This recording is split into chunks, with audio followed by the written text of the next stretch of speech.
Good morning. I'm Judge Tammy Long Hayward. This is the State Court of Clayton County. This is Tuesday, February 24th, 2026. I'm going to call the jail and arraignment calendars. Well, it's the jail calendar, actually. We don't have any arraignment cases unless some have been added. First case on the calendar is Nyla Cannon. I have that case is closed. Is this and there's an SSD, but I believe Ms. Powell prepared the SSD modification yesterday. Is there anything else on this case? It's not a probation revocation or anything?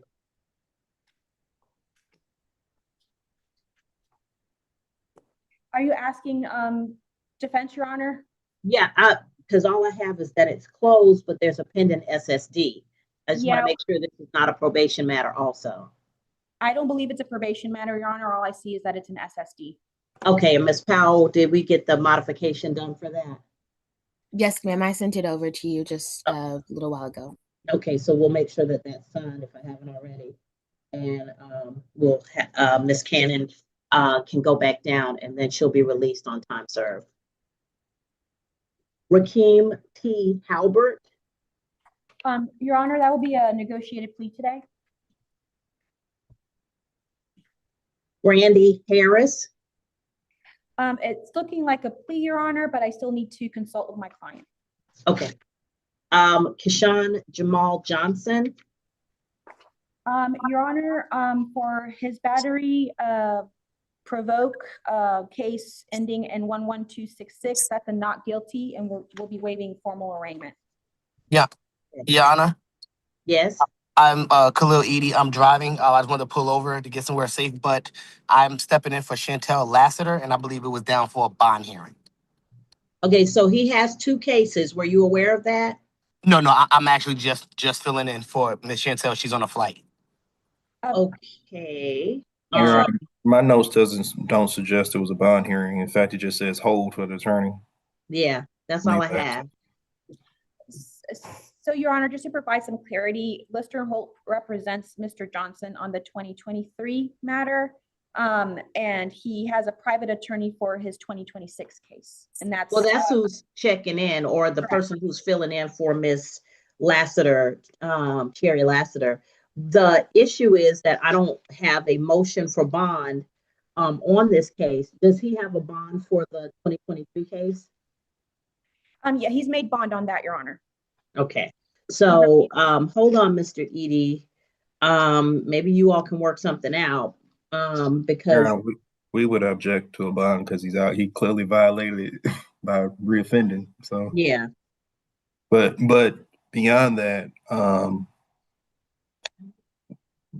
we weren't prepared for a bond hearing.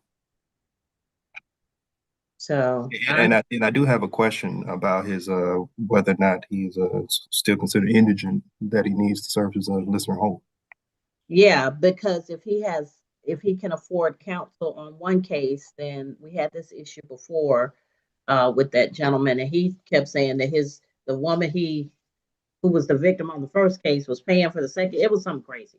But anyway, Mr. Edie, I know that you're really not in a position to argue this.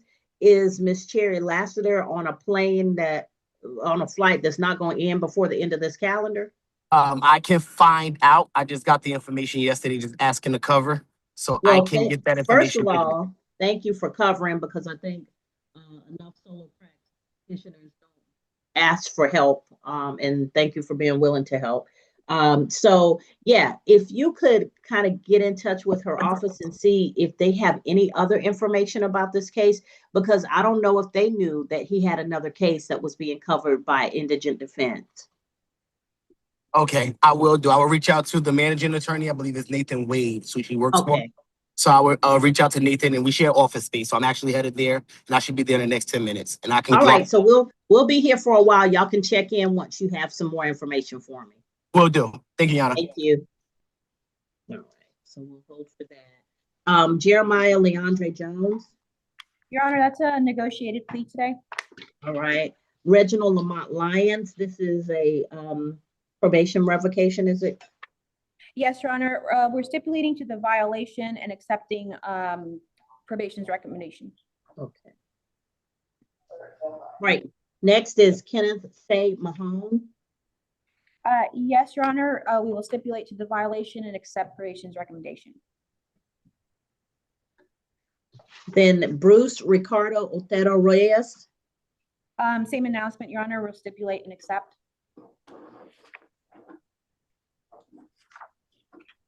All right. Shanteria Ray. Yes, Your Honor, I still need a conference with my client. I'm waiting on a global offer from the state. Okay. So Ms. Ray has 1, 2, 3 cases. Jonas, Paul Jonas Robinson. Your Honor, I couldn't hear you. My apologies. I'm sorry, I said Ms. Reyes has, Ms. Ray has 3 cases, and you're waiting for the offer. Paul Jonas Robinson. Your Honor, that we will go forward non-negotiated on that one. Okay. Jonathan Joel Rucker. Your Honor, his first case will need to be appointed on that one. It will be not guilty, waiving formal arraignment. Okay. And his 2026 CR 01402 case, that will be a negotiated plea. All right, so I will appoint on the other one. That'll be a not guilty on 2024 CR 11013, and then we'll have to take a plea on the other case. Next is Chase Alexander Shears. That's a negotiated plea, Your Honor. Timothy Robert Taylor. Your Honor, that will be a negotiated plea. Brandon Lanier Turner. Your Honor, that will be, we'll stipulate to the violations and we'll accept probation's offer. And Andrew Lee Wilcox. Your Honor, this is an MH matter. We'll probably need a break out for an update on this one. Okay, no problem.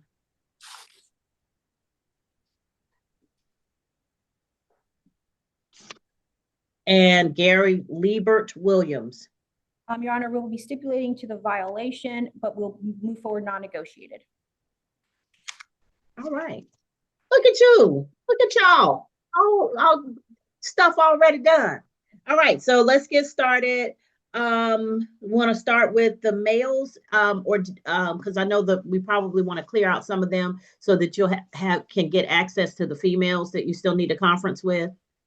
Yes, Your Honor, or if I can recommend that we just do the violation of probation cases first. And Okay, that works. All right. I'm sure Ms. Chang is not going to argue with that one. Okay, so let me call on. Yeah, so the first one is Lyons. Reginald Lyons, please.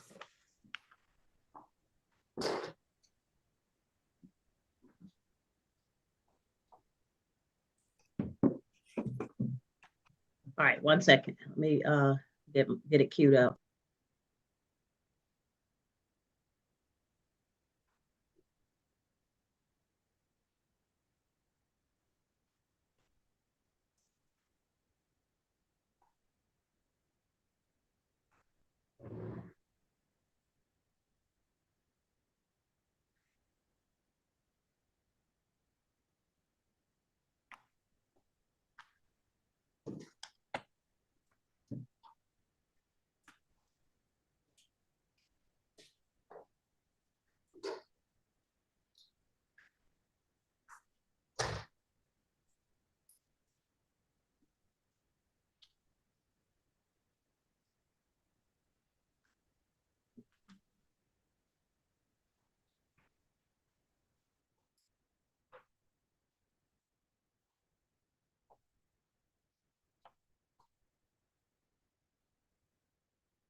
All right, good morning, Mr. Lyons. You're before the court on State of Georgia versus Reginald Lamont Lyons, 2022 CR 02015. You were before this court for you're before the court now for a revocation of probation. You were before the court previously on October 28th of 2025 and for driving under the influence and driving on a suspended or revoked license. You were sentenced to 22 months and 15 days on probation after you served 45 days in jail. You have 6 months and 19 days remaining on the count one, followed by 12 months on the consecutive count. It says that you failed to avoid injurious and vicious habits, so you tested positive on January 14, 2026 for the metabolites of alcohol. You failed to comply with counseling. You have enrolled in the program, but and you attended 2 of the 6 weeks of the level 1 counseling that was ordered, but you tested positive for alcohol on December 13th of 2025 at the treatment center.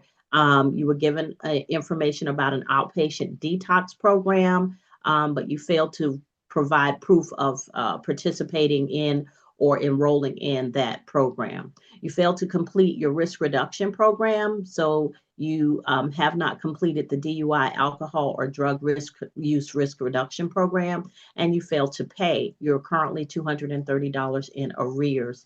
Mr. Lyons, you're represented by attorney Maria Tortorello with the law firm of Lister Holton Dennis. Ms. Tortorello, what does your client plead to the offense?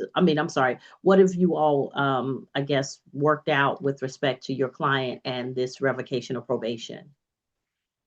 Yes, Your Honor. So as far as the offer, it served 12 days credit for time served, return to probation, that the defendant be reevaluated by March 5th, 2026,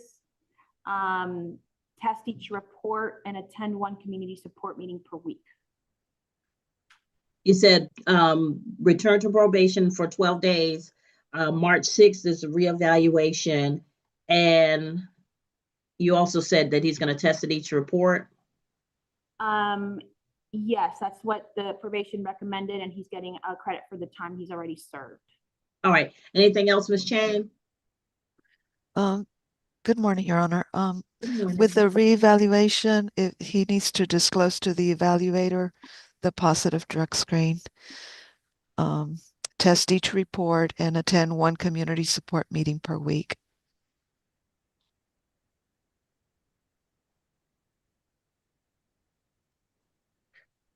Mr. Lyons, are you clear on what we're asking you to do? Yes, Your Honor. Okay, so Mr. Lyons, my concern is that what this tells me is that you have an alcohol problem. You are an alcoholic, and maybe have some other issues with substance abuse. But if you don't recognize that and get treatment and continually work on being sober, then it will take you under. Are you in the frame of mind to acknowledge the issues that you have going on? Yes, Your Honor. Because I got a lot of people who will come before me and they'll say, oh, no, but I'm not an alcoholic. But sir, you've been here before me a couple of times now, and you got a DUI and you're on a probation revocation. So, but you acknowledge that there's a problem. Yes, Your Honor. Okay. So prior to this, had you thought about getting into any counseling or community support groups like Alcoholics Anonymous or any of those types of groups before? Or had you done that before? Yes, Your Honor.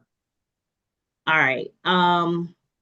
Is there some trigger that I guess puts you back in this situation where you tested positive? Yes, Your Honor. Death in the family. What happened?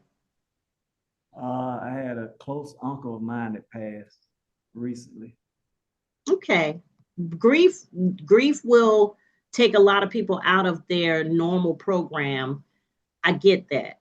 But you can't allow, like, there are other ways to deal with grief. You can't allow the trigger for you is alcohol and you can't allow things to trigger you to use.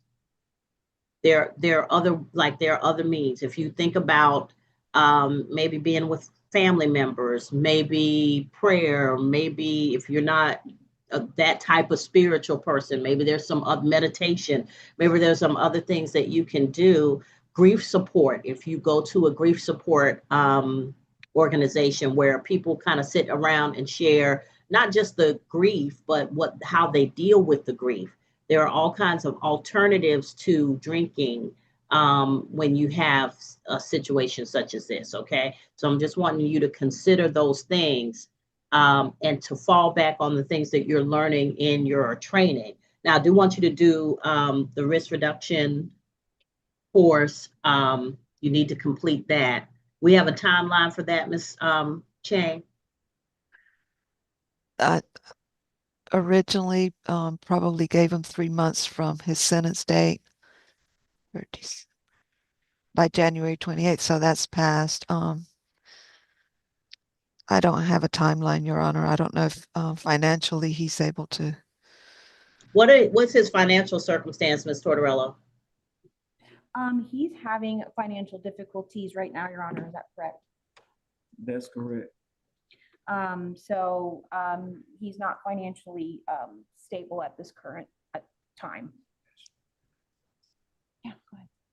Actually, the risk reduction course has already been paid for. I was arrested before I was able to take it. I was going to take it the weekend of the 12th. So I'm sorry, speak up a little bit for me or come closer to the thing. The risk reduction course has been paid for. I have my receipt and property now. I was going to take it the weekend of prior to being arrested. So you've already paid for it? Yeah, so when I get out now, I'll be taking it this weekend. Okay, so take the risk reduction course. You've already paid for it. Don't let so much time lapse that you don't get credit for what you already paid for. Yes, Your Honor.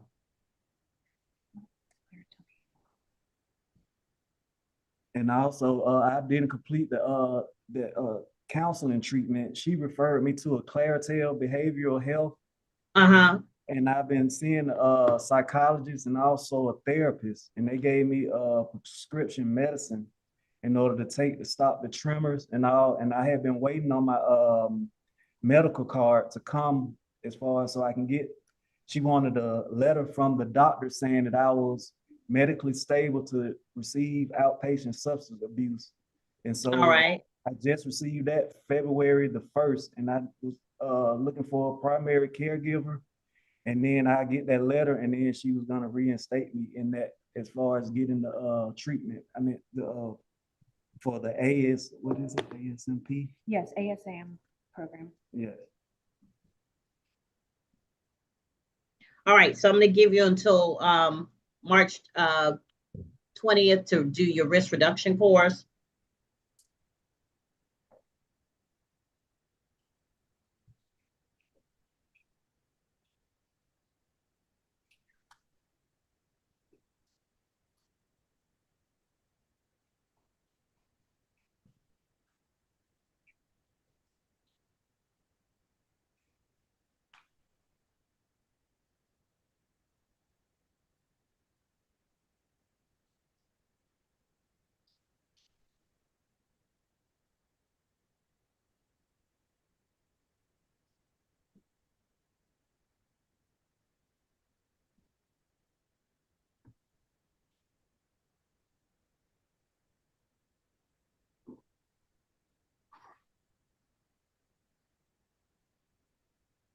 Okay, so this is what I'm ordering. Defendant shall have 12 days revoked and shall receive credit for time served and return to probation. Defendant shall submit to a reevaluation and disclose positive alcohol screen by March 6, 2026. Defendant shall complete risk reduction course by March 20th, 2026, and defendant shall test at each report for prohibited substances, including alcohol, and attend once community support meeting per week and show proof of that. All right? Yes, Your Honor. All right. So Mr. Lions, life is rough out here for everybody. Everybody's got something going on, but you can't turn to alcohol every time something happens because you risk not only your life, but you risk the lives of other people, okay? Yes, Your Honor. All right, so I'll send this over. Your Honor, if I may give him his appointment date. Yes, ma'am. Mr. Lyons, you need to report this Thursday, February 26th at 1:30. Yes, ma'am. Thank you.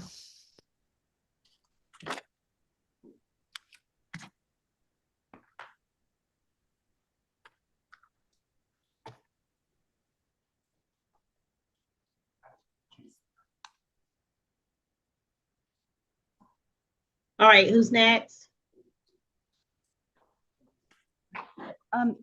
Kenneth Mahone.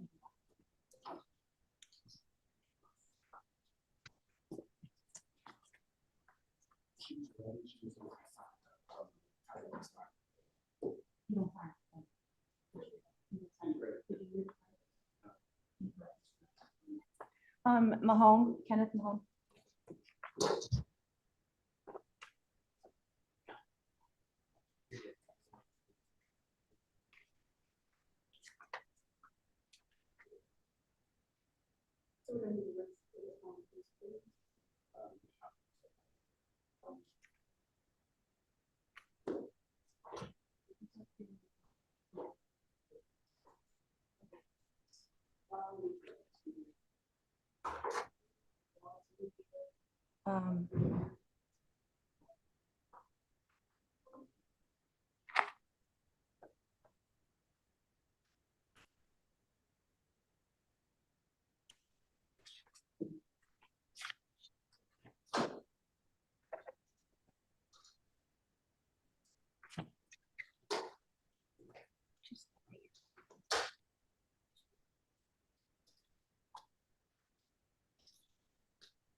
Mr. Mahone, Yes, ma'am.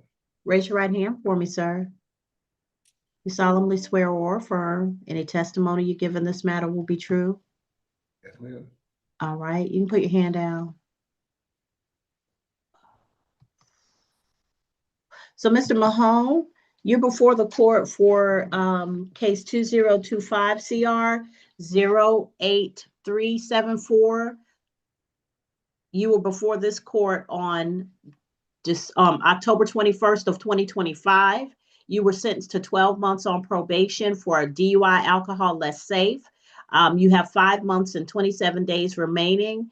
Your sentence wasn't told, but the probation office has documented that you've been arrested for driving on a suspended registration and no tag expired or invalid tag on January 11th, 2026.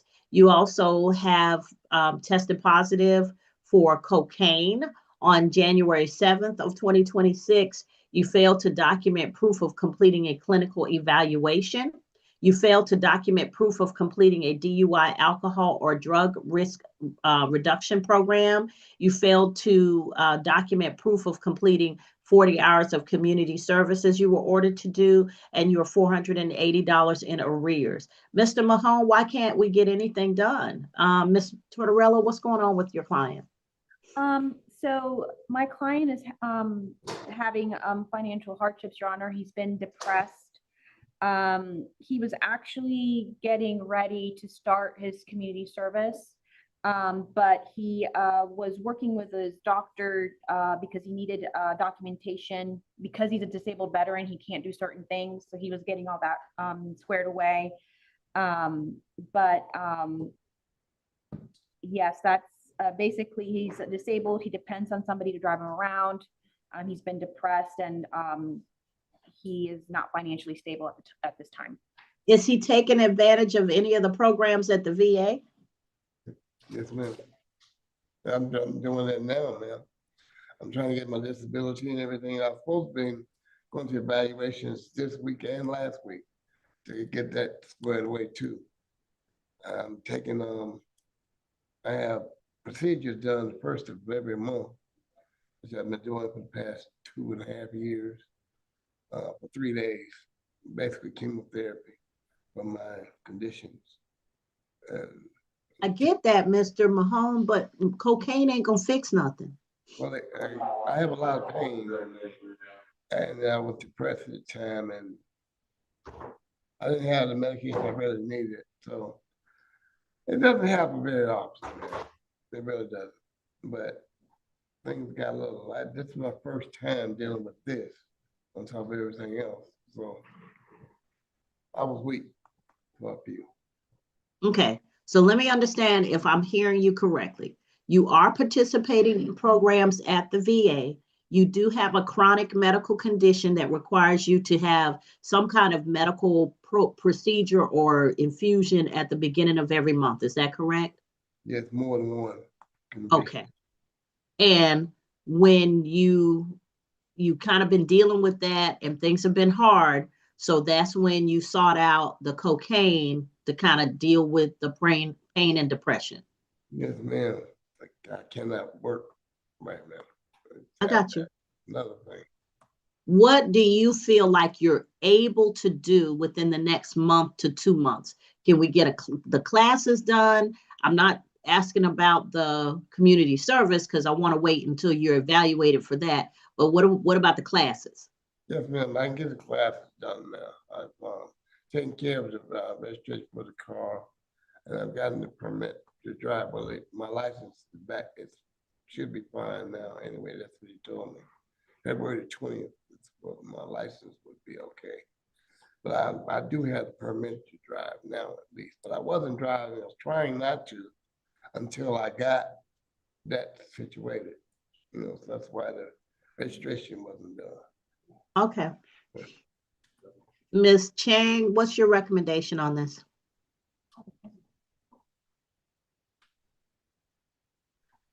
Your Honor, probation recommends that he be given credit for time served 19 days, return to probation. Defendant to complete an evaluation by March 5th, disclosing the positive cocaine screen, test each report, and attend 1 community support group meeting per week.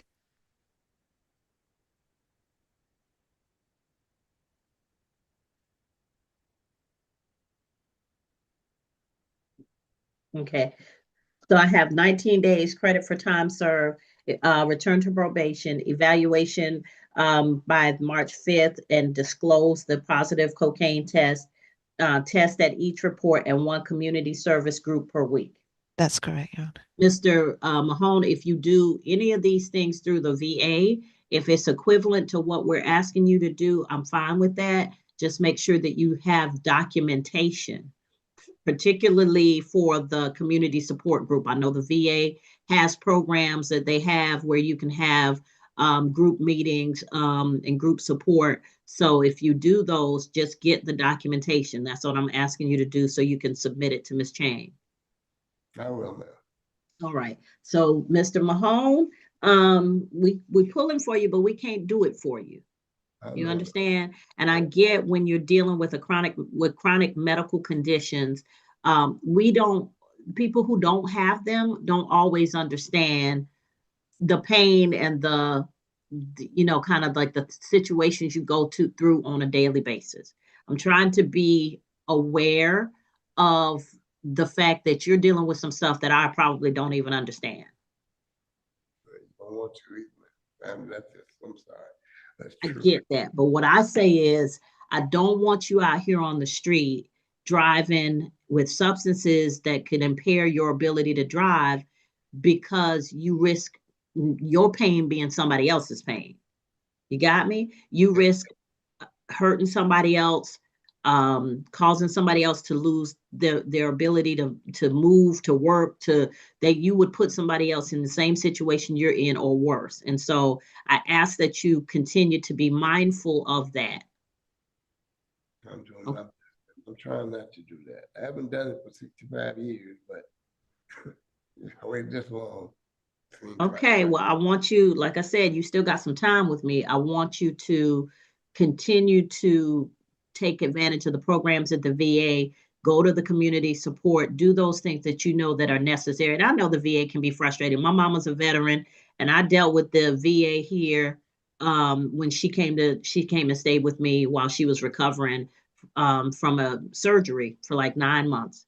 And the VA was just very, very frustrating. And I think my frustration is I think we should do better for our veterans. Y'all should have the top-notch hospitals in the country.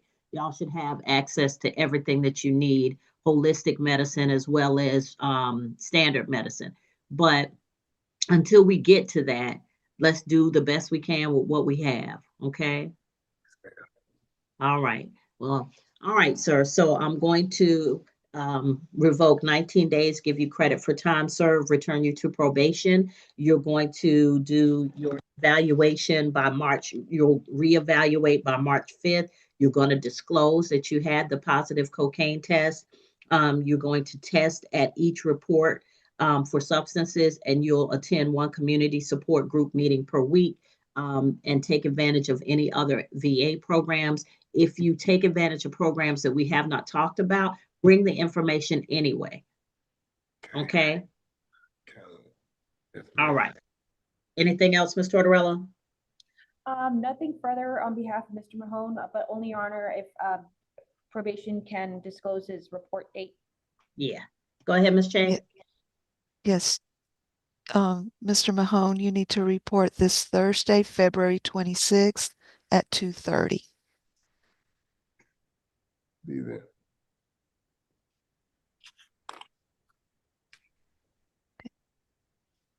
Thank you. Thank you.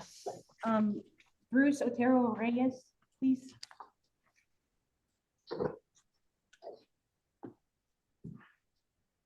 Can you put Robinson back?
One second. Let me just finish up this report. Yes, Your Honor.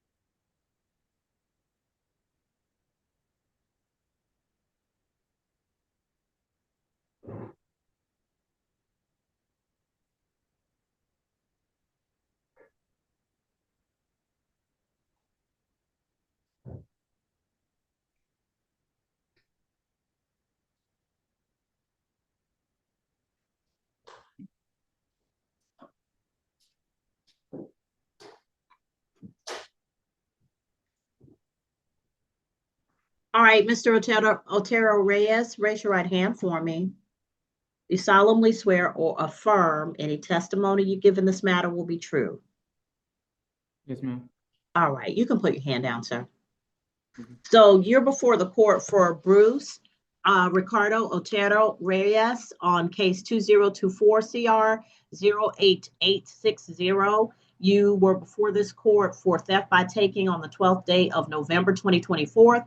You were sentenced to 12 months on probation. You have 7 months and 21 days remaining. Your sentence was told because we lost track of you. You did not report. You failed to report on February 15th, March 5th, March 6th, and within 10 days of March 7th, all in 2025. You have last reported on January 13th of 2025, and that was by mail. You failed to comply with counseling. You failed to document proof of completing a theft prevention course. You failed to document proof of completing 40 hours of community service, and you have documented, in fact, no hours of community service completed, and you are currently $1,100 in arrears. You're represented by attorney Maria Tortorello with the law firm of Lister, Holt and Dennis. Ms. Tortorello, what is going on with your client? Yes, Your Honor. So he couldn't afford the course because he's the theft prevention course because he's going through financial hardship right now. He did complete 30 hours of community service through the Center of Hope, but unfortunately he did not document that with probation. But he is ready to move forward with this matter and do as probation has recommended. So, Mr. Ortega Reyes, what we got going on? Like, are you working? What's going on? I was working currently. My last job I had that I was employed to. That's okay. What was the last job? Being here, I kind of don't remember. I remember working at FedEx, and it was peak season, and it just caught up to me. I'm gonna be honest with you. Just being so happy to be released, I let it catch up to me. I was doing the right thing. I was calling Officer Chang, my probation officer. This is not an excuse. This is just it was just a lot hard. It was hard for me. But I right here and swear that I did at least like up to 30 hours of community service. And I just okay, but did you lose the paperwork or what happened with the paperwork? I definitely lost the paperwork. I let my mind get to me when I was taking a bus. I didn't have no car, and I waited that same day to finish like 8 hours left of community service, and I waited, and that bus did not come at all. And so I said, it was my mindset that got me messed up, and I said, I'm just gonna go home and say, you know. How old are you, sir? I'm 24 years old. What you see yourself doing in about 6 years when you're 30? I want to be an actor. I want to be a musician, and I also want to do regular stuff like lawn care, and I definitely want to donate to people. Like, but that's when I get my financial situation, up to par. Okay, so this is your challenge. I need you to start thinking about how you're going to get your financial situation under control, because it's not magic. It's not going to magically happen. You're going to have to do something. You're going to have to work. You're going to have to find a job or several jobs. And it's okay. You're young. You can work more than one job. But you're going to have to find some jobs to get your financial situation straight. You understand? Yes, ma'am. And if you want to start acting, you might want to start with like community theater, where not only do they teach you the techniques that you'll need, but they let you start small and learn and watch and figure out what your acting style would be. You got me? Yes, ma'am. So there's tons of community theaters around Atlanta. You just got to go and be willing to work. And sometimes you might have to work the crew stuff before you get on stage. But if that's what you're interested in doing, but I just say you got to have a plan, Mr. Ochoa Reyes, because if you don't have a plan, you're going to be out here in front of me with an orange jumpsuit on. Mm-hmm. Yes, sir. Go ahead. On my phone, I have many ideas for my businesses. I want to get can I speak about my businesses? Well, I mean, I would rather let's talk about how we get you through this situation. Yeah. Okay, so this is what I need you to do. I'm going to need you to go back to where you did your hours of community service and ask them to document them for you, and then bring them directly to Ms. Chang. Okay. She's going to give you a report date. What I'm going to need you to do is have, when you come back, either your first or second report date, I'm going to need you to have those hours documented.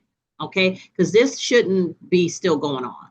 We should be able to knock this out. Okay? But you got to report, you got to do what's necessary. Miss Chang, what's your recommendation? Your Honor, probation recommends that probation be revoked to serve 90 days, credit for time served since January 30th. Thereafter close the case, or the defendant may be released on payment of $1,162 in victim's restitution and the case closed. Okay. All right. I'm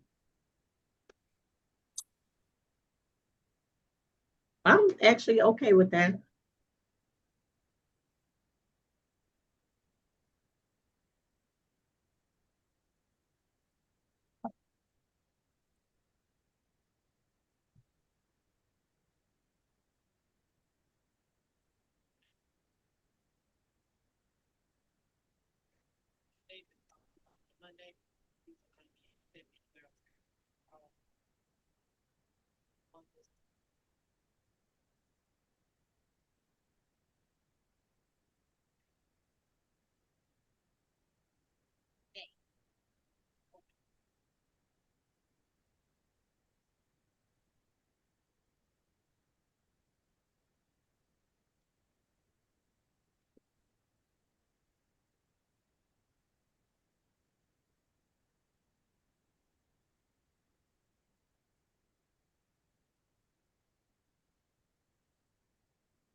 Let me see.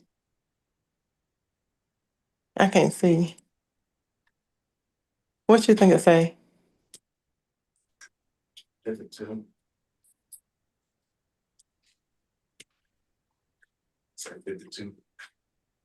Why is it more? All right, someone's talking and I can hear what you're saying. I don't know that you intend for me to.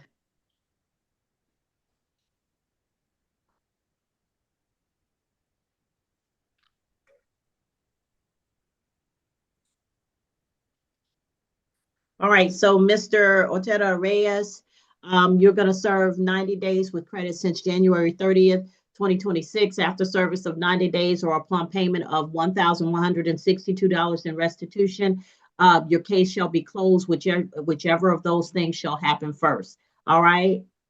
Anything else, Ms. Tortorello? Nothing further, Your Honor. All right, you can go back.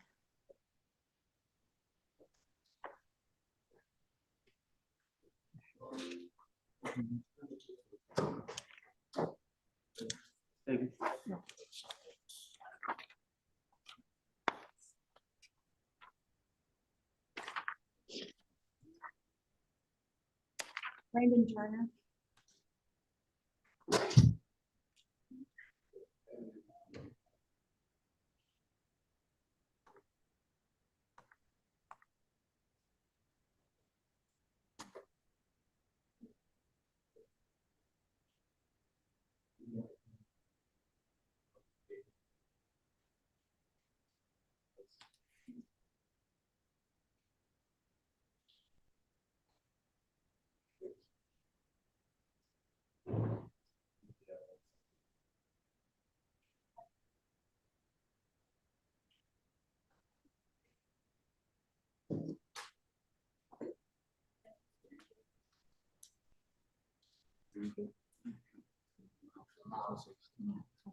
Hey, Brandon Lanier Turner.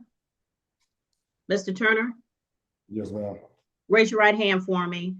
You solemnly swear or affirm any testimony you give in this matter will be true. I do. All right.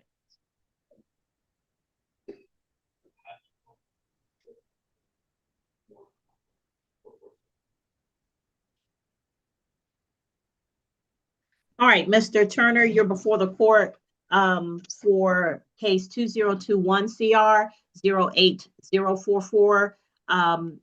revocation of probation. You were before this court for DUI, alcohol, less safe on the 10th day of March 2025. You were sentenced to 12 months probation. You have 28 days remaining on probation. Your sentence was told. This is your third hearing. You tested positive for marijuana or THC, derivative of marijuana, on November 13, 2025. You failed to report on December 11th, December 12th, December 18th, and within 10 days of December 19th of 2025. You last reported on November 13th, 2025. You failed to comply with counseling.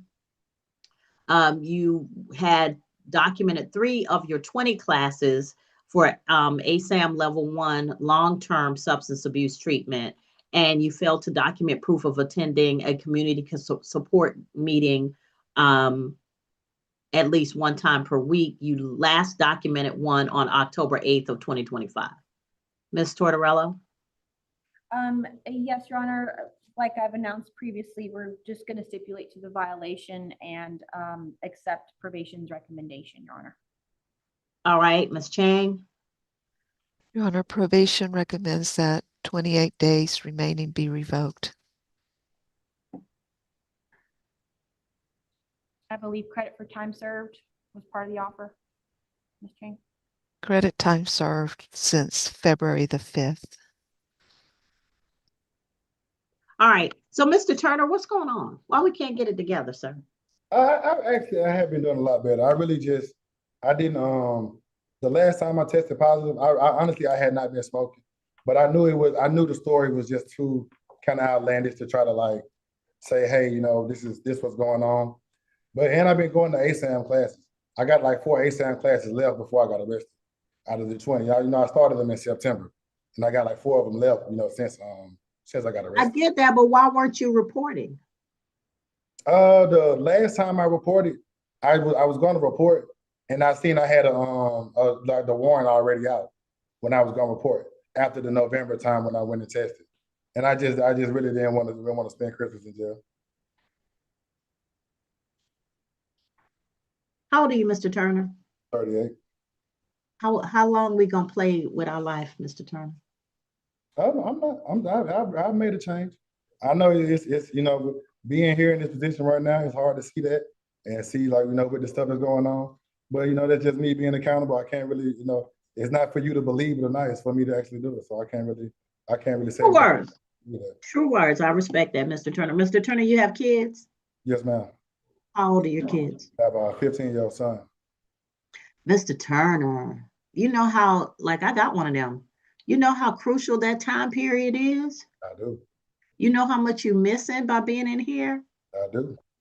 You know how the role model you're setting for him as opposed to the daddy who's out there screaming for him to get more playing time in whatever sport he's interested in? Yes, ma'am, 100%. So I need you, even if times get hard for you for whatever you're doing, I need you to put him first and start thinking about every time that you spend in an orange jumpsuit is time you take away from him. What sport is he interested in? Baseball. Oh man, I'm glad to hear that. We have a lot of kids who don't really like baseball, but I push it because that's a sport where you can play a long time and it can be very lucrative if you get into it. But yeah, it's a good sport. He got to see you on the sidelines. He got to see you in the stands. Yeah, I have been. I was his coach I just stopped coaching last year because he went to high school. I was like, full-time everything for like the last, 10, 11 years while he first started playing and everything. That's good because that means you're a dad. You a daddy. That's a good thing. It's time out for people who just making babies and not being there for them. You're a dad. And that's why it is so important to me that you get all this stuff under control. And if under control means you go to a group community support group meeting, you start going, but get you a sponsor if that's what you need to do. That's what I need you to do, because I need you to continue to be there and be yelling from the sidelines, telling him about his technique, telling him how, he didn't scoop the ball fast enough, or he wasn't, he knows he's supposed to hit them bases and beat that ball to the base. That's what I need you to do. Okay? Yes, ma'am. All right. So the recommendation is that you do the 28 days, but you'll get credit since February 5th. Once you do that, your case will be closed. And even though your case is being closed, like I said, what got you here is you still going to have to deal with that. Okay. And like you said, you know that you have to be accountable. It's not making me believe it. It is being accountable to yourself more than anything. And I can appreciate that.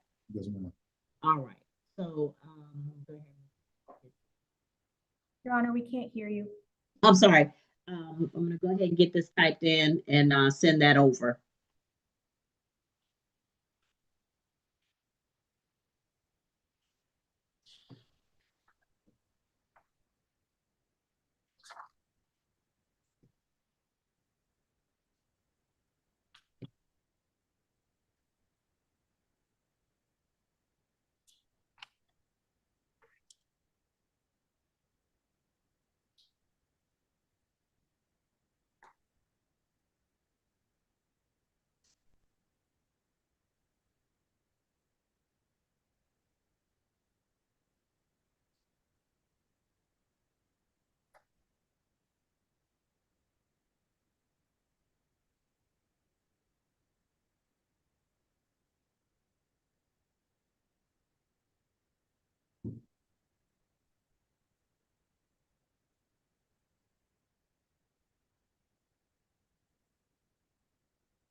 Your Honor, can Mr. Turner be excused? Yes. All right. Thank you, sir. You're welcome. Gary Williams.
All right. And this is Mr. Williams.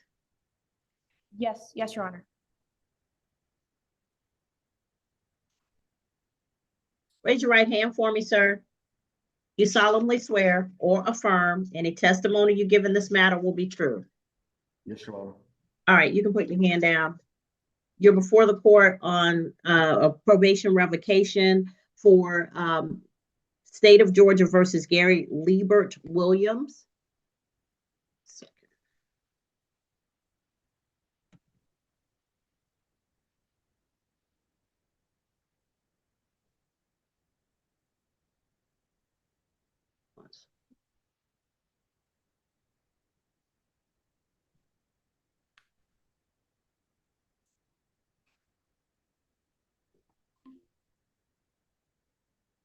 One second.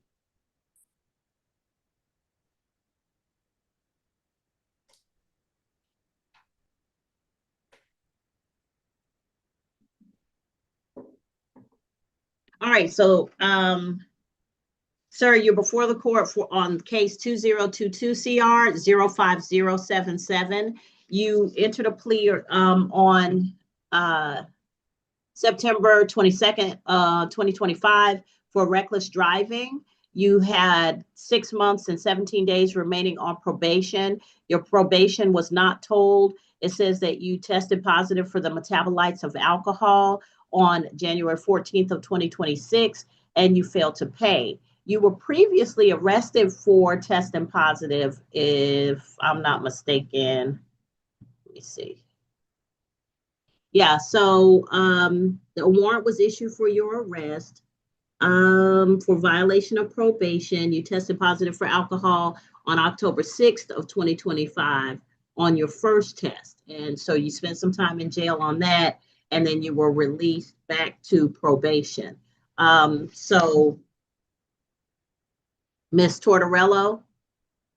Yes, Your Honor. So probation did present defense with a reasonable offer of serve 25 days credit for time served, return to probation with additional requirements. However, my client is concerned that he will continue to fail in his requirements to do what he needs to do through probation because he is going through financial hardship right now. And so he is asking the honorable court that he serve 50 days in jail, that he get credit for the 25 days that he served, and then case closed if it's reasonable. You said 50 or 60? 50, 50. And credit for Ms. Chang?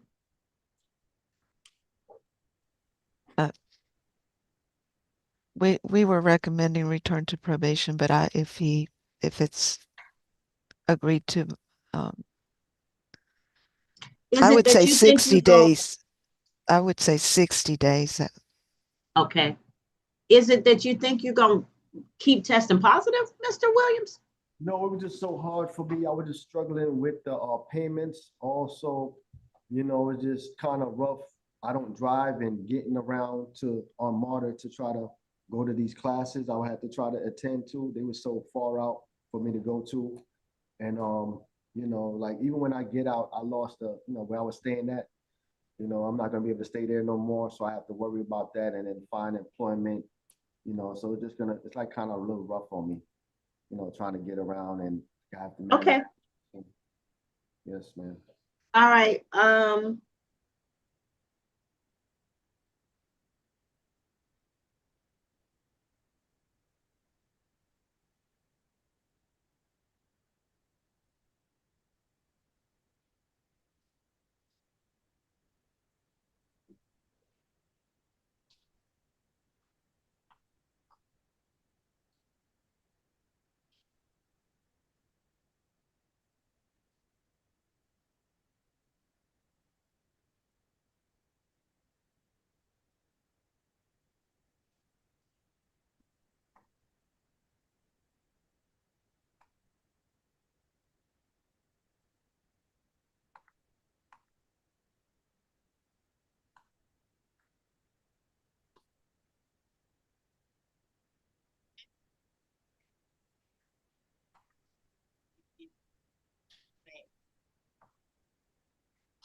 So, Mr. Williams, I'm going to just say this. Just because your case will be over after you serve this time, it doesn't mean that you no longer struggle with the issues that brought you here. Yes, ma'am. Be mindful of that because you've tested positive twice. You were in here for something that started out as a DUI and became a reckless. So don't think that just because the case is over that you no longer have these issues. Yes, ma'am. Because if you don't control what's going on, you're going to be hurt or somebody else is going to be hurt. Yes, ma'am. All right. So I'll give you the 50 days revoked with credit for 25 days. After the service of the 50 days, you'll be released and your case will be closed. Right, You can go back with the sheriff's office. Thank you, Your Honor. You're welcome. I have a few announcements, Your Honor, whenever you're ready. Yeah, give me just a second to get this typed in. Your Honor, that's all I have. May I be excused? Yes, ma'am. Thank you. Thank you, Your Honor. Thank you, Ms. Tortorella. You're welcome. Have a good day. Thank you, you too.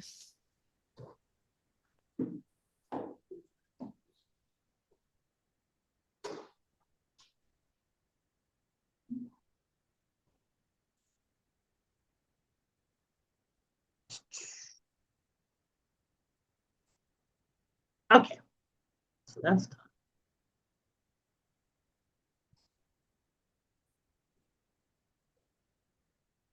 All right, go ahead with your announcements.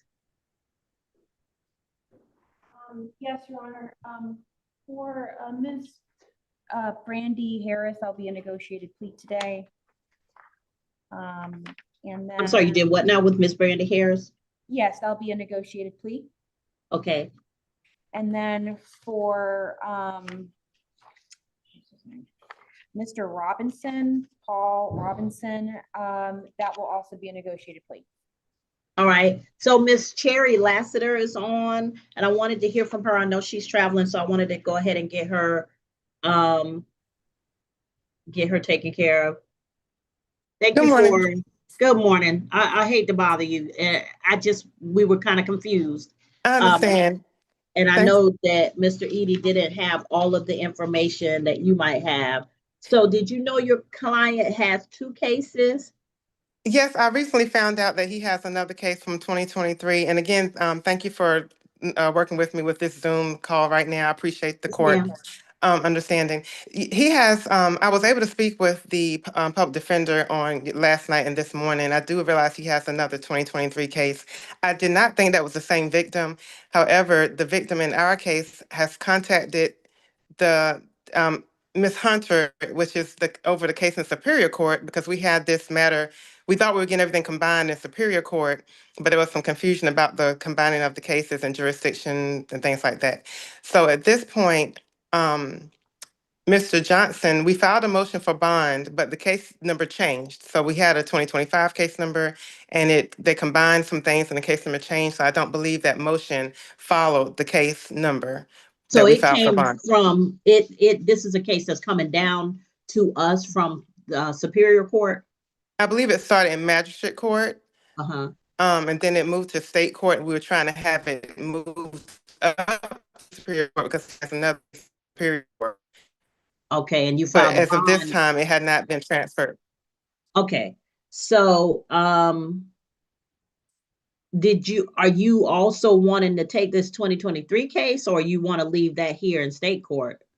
Leave it here and leave it there. We can actually leave that there. I'm not handling the 2023 case at all. We haven't been retained for that Okay, case. I didn't know if Sure what's he going had on. spoken to you about that. So that'll stay with Mr. Hope Dennis. So this other one is going to be transferred, you think, to Superior Court?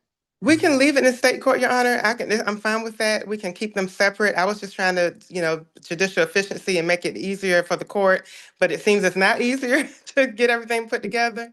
Just because so what I'm looking at is he has 2 cases in state court. So I wasn't aware of anything in Superior Court. I know that if you did a bond motion while it was in magistrate court, that probably did not follow him. So I get that. Did he not get a bond, or are you asking for a reduction? He has a bond. He doesn't have a bond at all in this case. So we are asking for a bond. He has a bond in his Superior Court case, but he doesn't have a bond in his state court case. Okay. Ms. Avena Johnson, do you have any, I know that y'all aren't prepared to argue bond, but now that we're clearer on the fact that he was denied bond at magistrate court, do y'all have anything that you wish to be heard on this part? Aside from us not having adequate notice under Georgia law, the state would request that if bond was granted, that it would be the maximum. Yeah, we sent notice for the case, just not this new case number. So we did send notice. We filed it in person back in January for this actual case. This the case number changed. Yeah. And he doesn't have a bond at all. It's not in this case, ma'am. And then the victim in this case actually sent communication to the district attorney's office that she doesn't want to proceed with the case at all. So that should play a factor as well as him being no threat to the victim in this 2020, well now 2026 case number. Question, Ms. Lassiter, the motion was filed on the ticket number or what?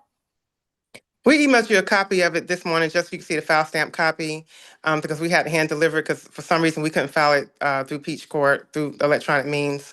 It was filed in the original case number. That would have probably been the magistrate court case, Ms. Johnson, that he was arrested under. Yes, he's filed under the CW number in magistrate. We're looking into that as we speak right now. Okay. And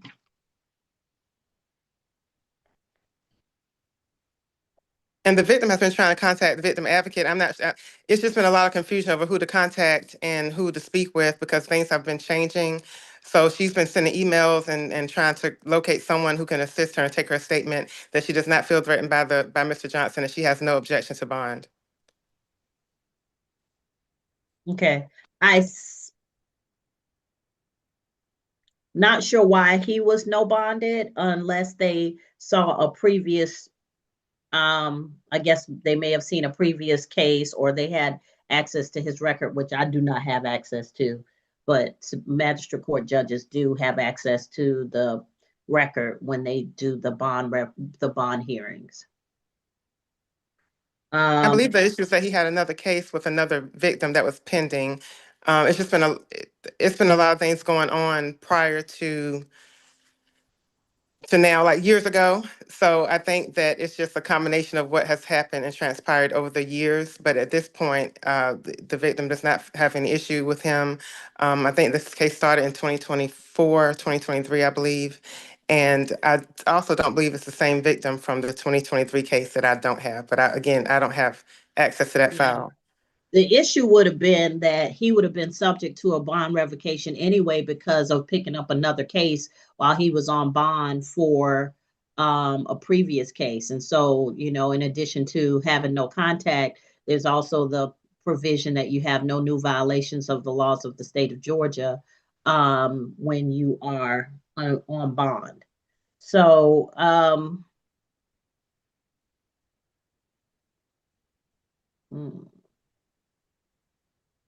And we understand if it needs to be a higher amount or if he needs to be on house arrest or any kind of provisions that the court would be inclined to impose on him, we won't have any argument because we understand that part. So if there's a higher amount that we can put him on or anything that the court be inclined to conditions to put impose pretrial conditions, testing, alcohol, drug testing, anything like that, we understand if the court would be inclined to impose those conditions. okay. Your Honor, may I speak? Yes. The state would object just on the basis of him not being a good candidate to like the highest amount bond if the court is going to grant bond. Second, he has shown a history of reoffending. He's he would have had a revocation had the court not noticed. So it's just a simple, he's not a good candidate for probation to even, he's gonna reoffend based off of his history.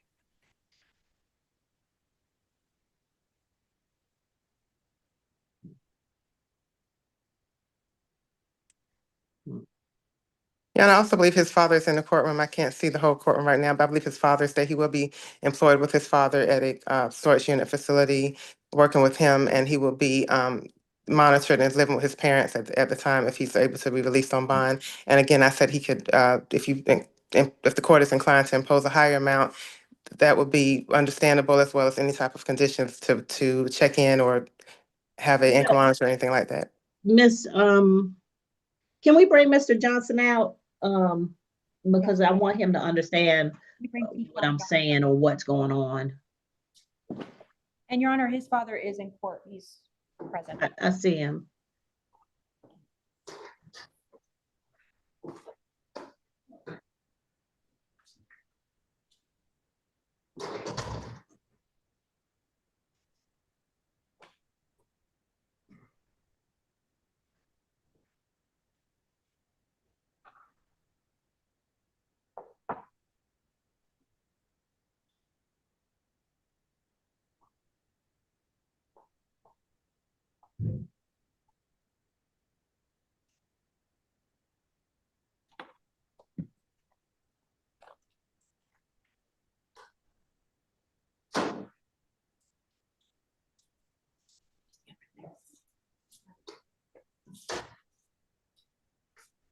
Mr. Johnson, how old are you, sir?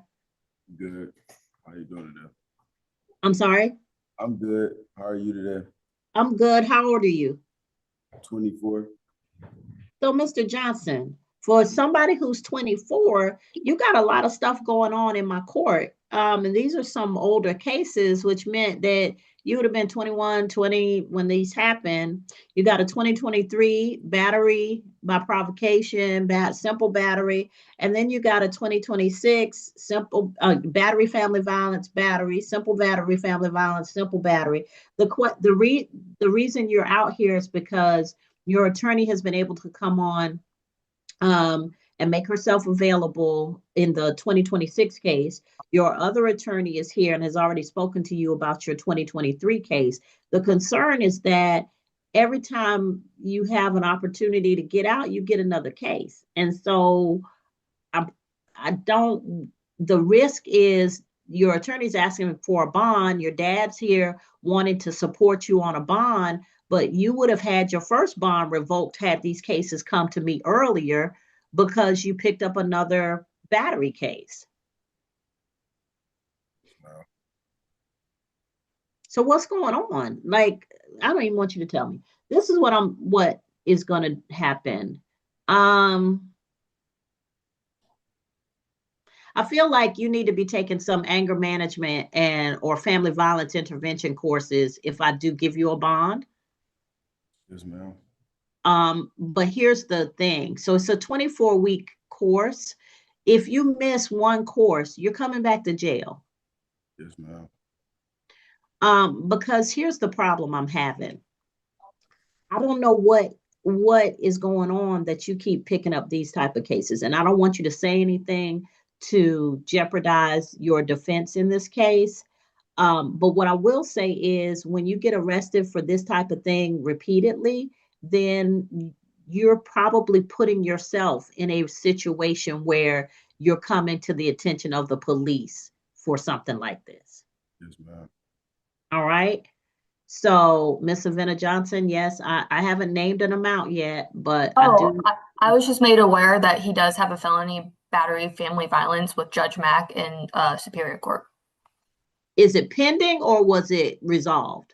It's pending, and that's because they're labeling it as a felony because he has prior misdemeanors. So it would be I think it would have been a misdemeanor had he not had a prior battery, and he has some pending batteries. I think that's what the Ms. Hunter was telling me. So this would have been enough batteries to kick it up to felony? Based on my understanding, Your Honor, and again, it's still pending. It hasn't been convicted of anything. That's another whole case. He has witnesses in that case, and we have to handle that in Superior Court. But that's still a matter he's not been convicted of that. Yeah, Mr. Johnson, yeah, I would rather set a bond hearing where both sides can be prepared. Miss Val, you got a bond hearing date that we can do for this case?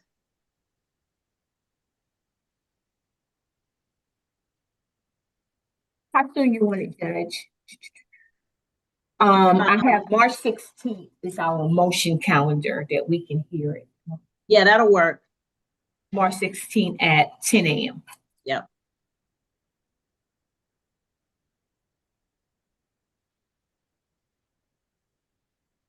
All right. Yeah. This is my concern, Mr. Johnson. You're only 24 years old and you got way too much going on upstairs and here for a 24-year-old. There's some anger control issues. There's some communication issues. Something is going on where you're not able to handle yourself in a way that doesn't bring you to the court's attention. So March 16th, we'll go ahead and discuss bond on this case. That way both sides can be fully heard, and we'll move forward at that time. But if I do set a bond, there's going to be some conditions set on that bond. Now, listen, this is the other thing. Y'all young people like to use social media and have friends, contact friends. Please don't let me find out that you've had any contact with any of the victims, felony or state court, on any of your cases through social media, through third parties. None of your girlfriends calling to say, well, you know, you need to drop charge. I don't want to hear any of that because it will really not do well. I don't need you communicating with folk. I don't need you talking about this case with folk. Talk to your attorneys. That's who you need to talk to. But I don't need some little young person coming in here that with a record of text messages or social media messages on your behalf from one party to the other, telling them. I don't need that, because young people tend to do that. I'm not saying you did it or will do it, but I'm telling you not to, because that the young age concerns me. Okay. All right. So we'll be back for that on in 10 a.m. And Miss Cherry Lassiter, that I think is a hybrid calendar too, so you can appear by video if you wish. And thank you for making yourself available for this. Thank you so much. And Mr. Johnson, I'll be back to see you so we can have a conversation. All right. Thank Okay. you. Thank you, Your Honor. All right. So Mr. Johnson is going to go back. All right, Miss Portarello, I'm ready whenever you are for the, seems like you've worked out everything. So let's roll through it. Yes, Your Honor. I would need to be appointed to, or Mr. Holden Dennis would need to be appointed to Rakeem Halbert, just for the record. Can you bring Halbert out, Rakeem? Be appointed to whom? I'm sorry. Rakeem Halbert.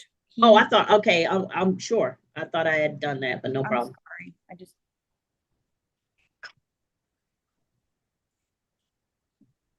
And this is a negotiated plea, Your Honor.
We're just waiting for them to bring him out, Your Honor. No problem.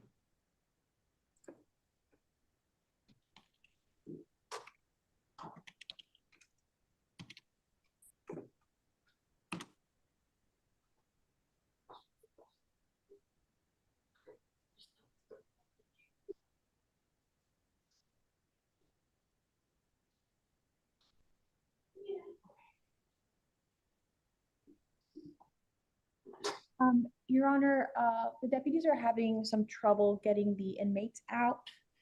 So we could hold. Okay, no problem. Look, I let them do what they do. You be safe in that courtroom. Yeah, I got everything squared away though, but I got you. That's okay. You did what I needed you to do. all right.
Noted. Oh, print my calendars. Sweet.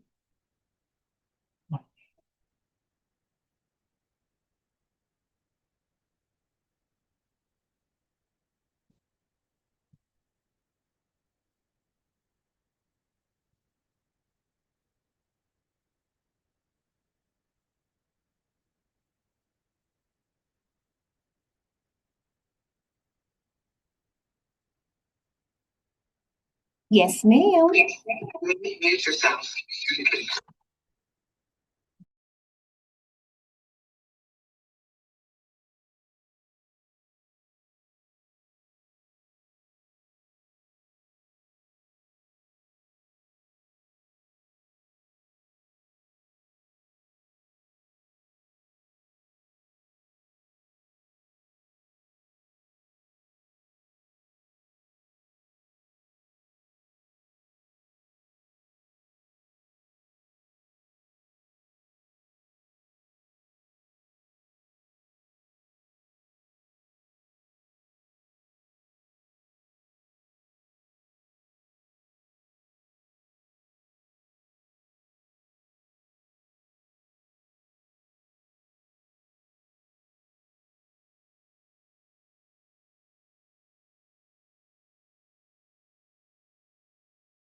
Your Honor, you have Miss Brandy Harris before you when you're ready.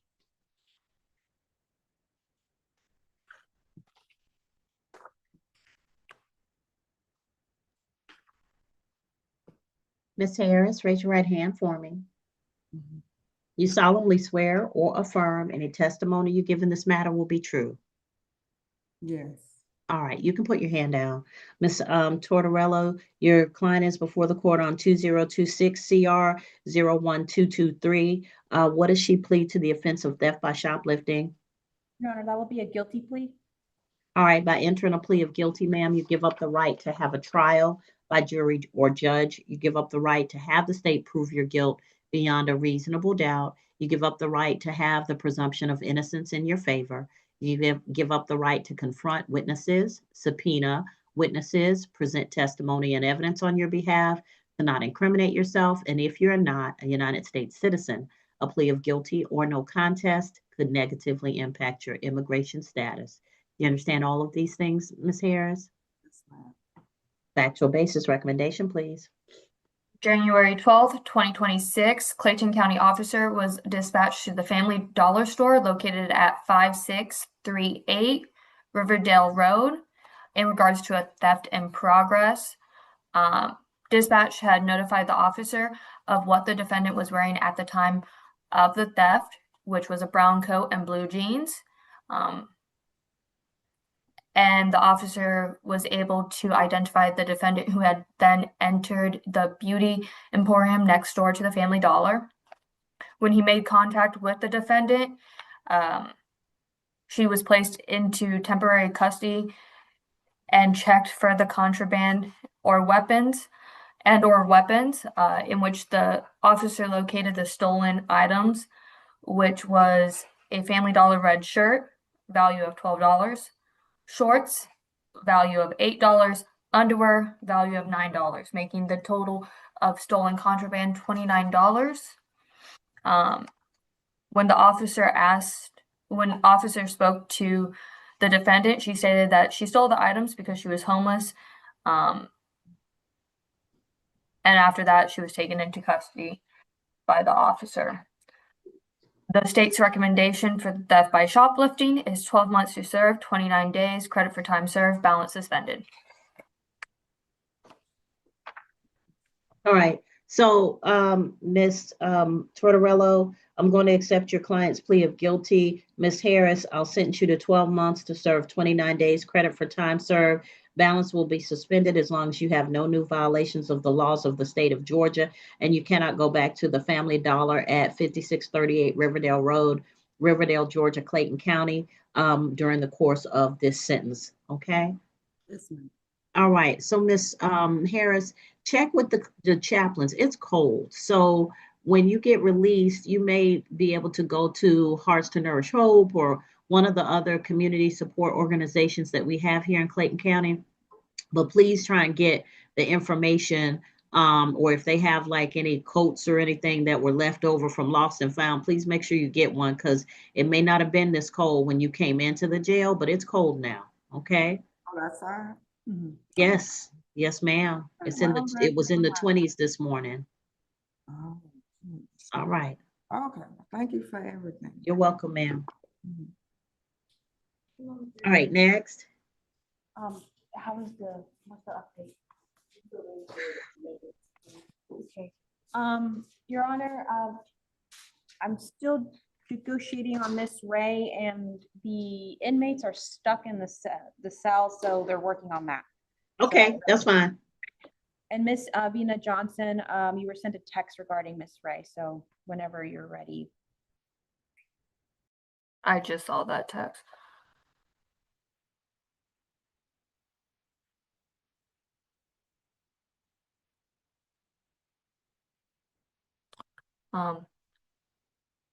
No, if the father would like to appear in court, Ms. Tortorello, that's a different story. But at this point, What about the mother? I will text you.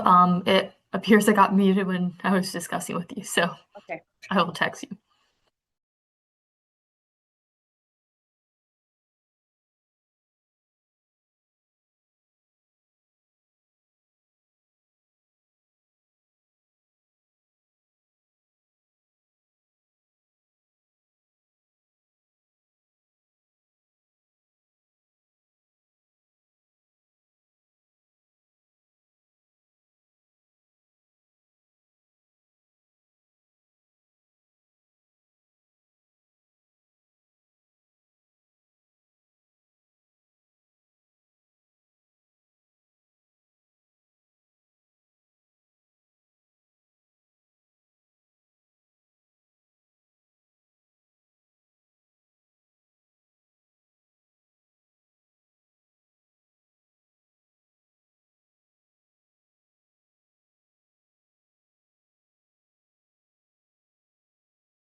Good afternoon, Your Honor. I have an announcement when the court morning. I have an announcement when the court will allow.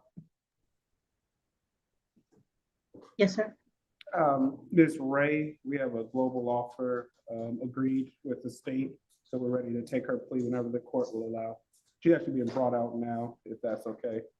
That's fine. What's your name, sir? Wesley Bugg, M-U-G-G-S? B-U-G-G. So Wesley, B-U-G-G. W-E-S-L-E-Y, last name B-U-G-G. All right, so Mr. Bugg, Miss Ray, raise your right hand for me. You solemnly swear or affirm any testimony you give in this matter will be true. Yes, ma'am. All right, you can put your hand down. So you're before the court for 3 cases. Shantaria Ray, case 2024 CR 01931 for battery family violence count 1, battery count 2, simple battery family violence count 3, simple battery count 4, cruelty to children count 5. Mr. Bugg, what is Miss Ray plead to the offenses before the court on this case? Guilty, Your Honor. As count 1? Nolo to cruelty if the state does not have an objection to the nolo. Counts 2, 3, and 4 merge with count 1? That's our understanding, Your Honor. All right. And then on case 2026 CR 00836, simple battery family violence, simple battery, criminal trespass, obstruction of an officer, family violence ordinance violation. What does your client plead to the offenses before the court? Your Honor, the state is going to dismiss that case. All right, this case will be no prost in its entirety. And on case 2026 CR 02570, simple battery family violence count 1, simple battery count 2, battery family violence count 3, battery count 4, simple battery count family violence count 5, simple battery count 6, and criminal trespass count 7. What does your client plead to the offenses before the court, Mr. Bugg? Guilty, Your Honor. We'd ask the state to clarify which counts would merge on those, and then nolo to the criminal trespass if there's no objection from the state. Counts 2 through 4 would merge. Thank you. So it would be count 1. I need to check if she is eligible for count 5. Thank you.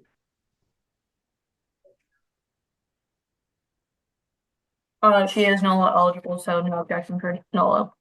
Okay, and on the case 2026 CR 02570, is she entering a plea of guilty to a simple battery or a battery?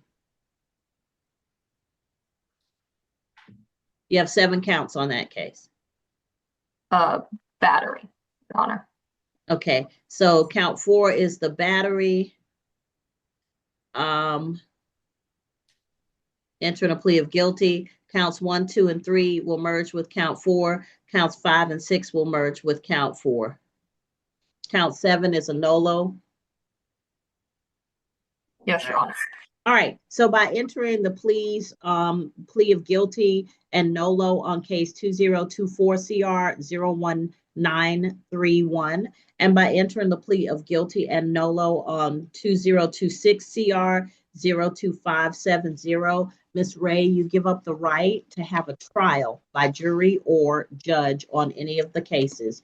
You give up the right to have the state prove your guilt beyond a reasonable doubt. You give up the right to have the presumption of innocence in your favor. You give up the right to confront witnesses, subpoena witnesses, present evidence and testimony on your behalf, to not incriminate yourself. And if you are not a United States citizen, a plea of guilty or no contest could negatively impact your immigration status. Do you understand all of these things, ma'am? Yes. All right. Factual basis and recommendation, please, on case 2024 CR 01931. On March 19th, 2023, Clayton County officer responded to 8425 Tara Boulevard. This was the Economy Inn in reference to a domestic disturbance. The Clayton County officer made contact with the victim, David Patterson, who stated that him and his girlfriend, the defendant, had gotten into an argument and altercation.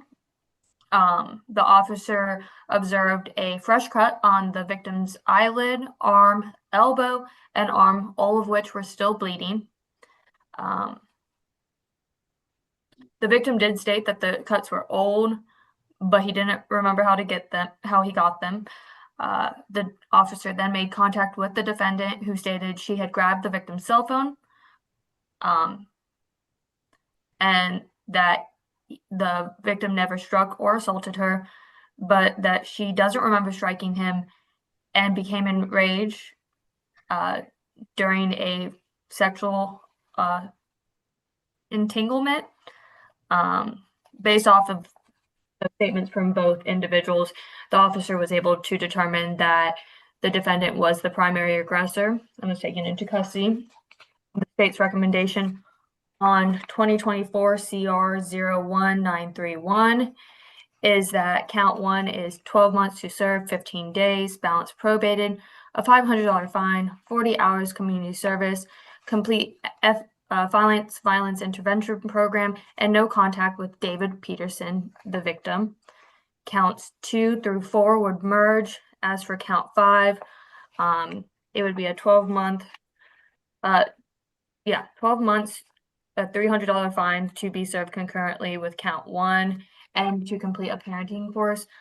There was a child who was in the presence of the two when all of this was happening.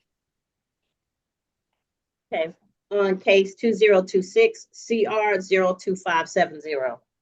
On April 4th, 2025, Clayton County officer was dispatched to 8279 Walnut Drive in Clayton County in regards to a domestic disturbance.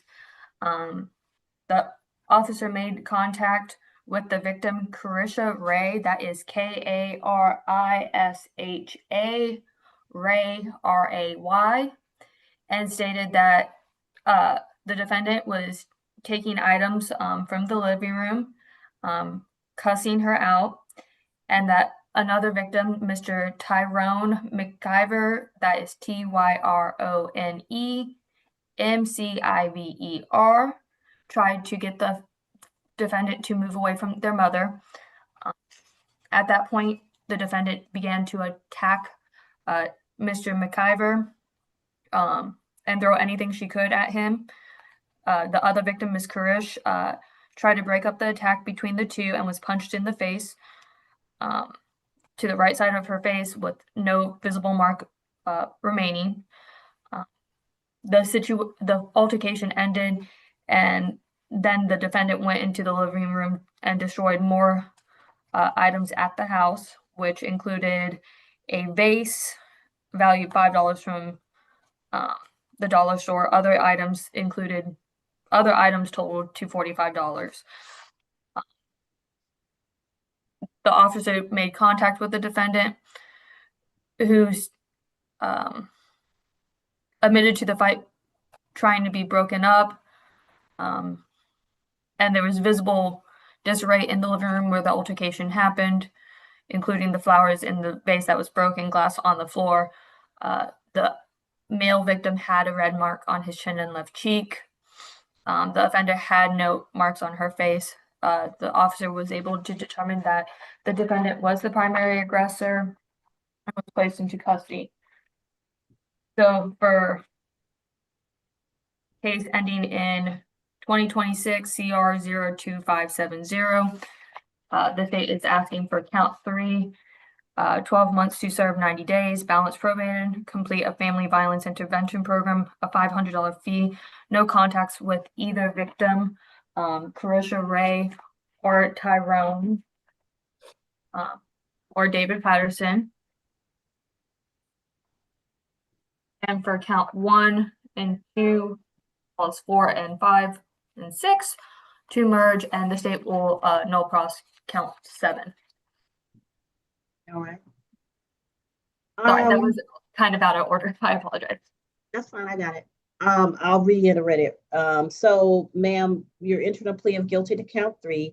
Counts 1 and 2 will merge with count 3. Count 4 and 5 4, 5, and 6 will merge with count 3. Count 7 will be no pros.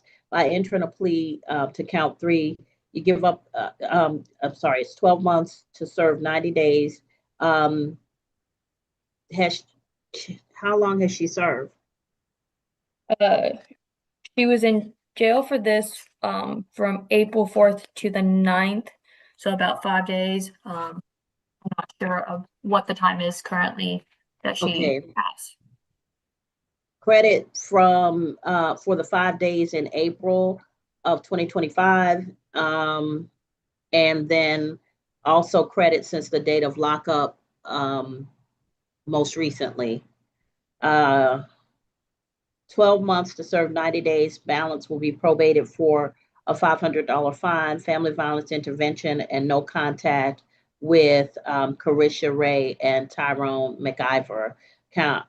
So, Miss Ray, Yes. come on, speak up for me. Come here, come talk to me. Come a little closer. Speak up a little bit. Lift your head, and let's talk about how we got here. How old are you, ma'am? I'm 26. Okay.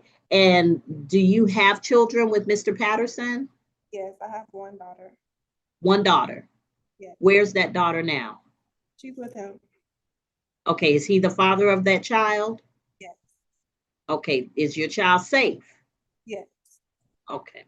All right. With the other individuals, I'm assuming that Miss Carisha Ray is your mom? That's my mom. And then McIver Tyrone is your brother? He's my brother. Okay. Miss Ray, you got a lot going on. You had 3 cases pending. So one of the cases through the negotiation was dismissed. But at 26 years old, as a mother of a child, you can't afford to spend your time in jail, ma'am.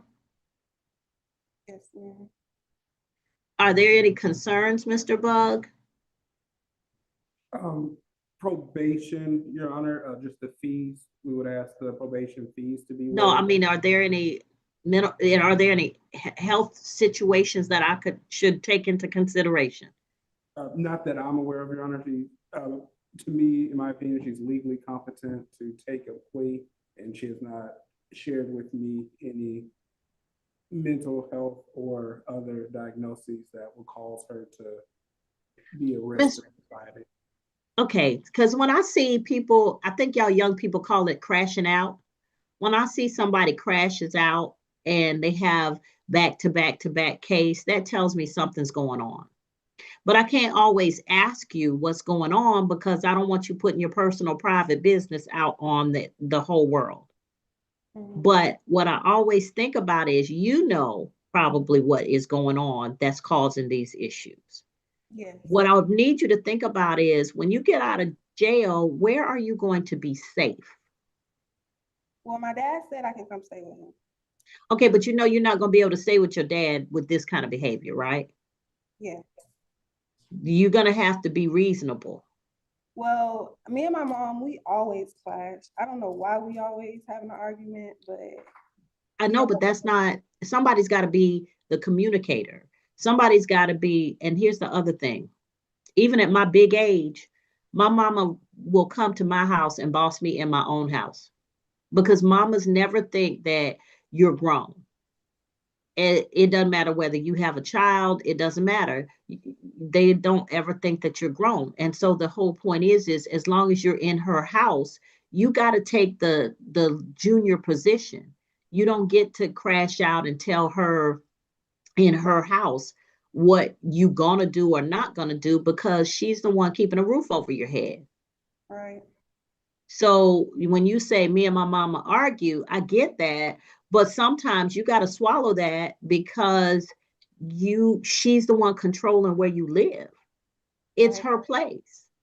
So you don't get to just decide, because what I'm telling you is a lot of times people think that other people are the problem and they don't look at themselves.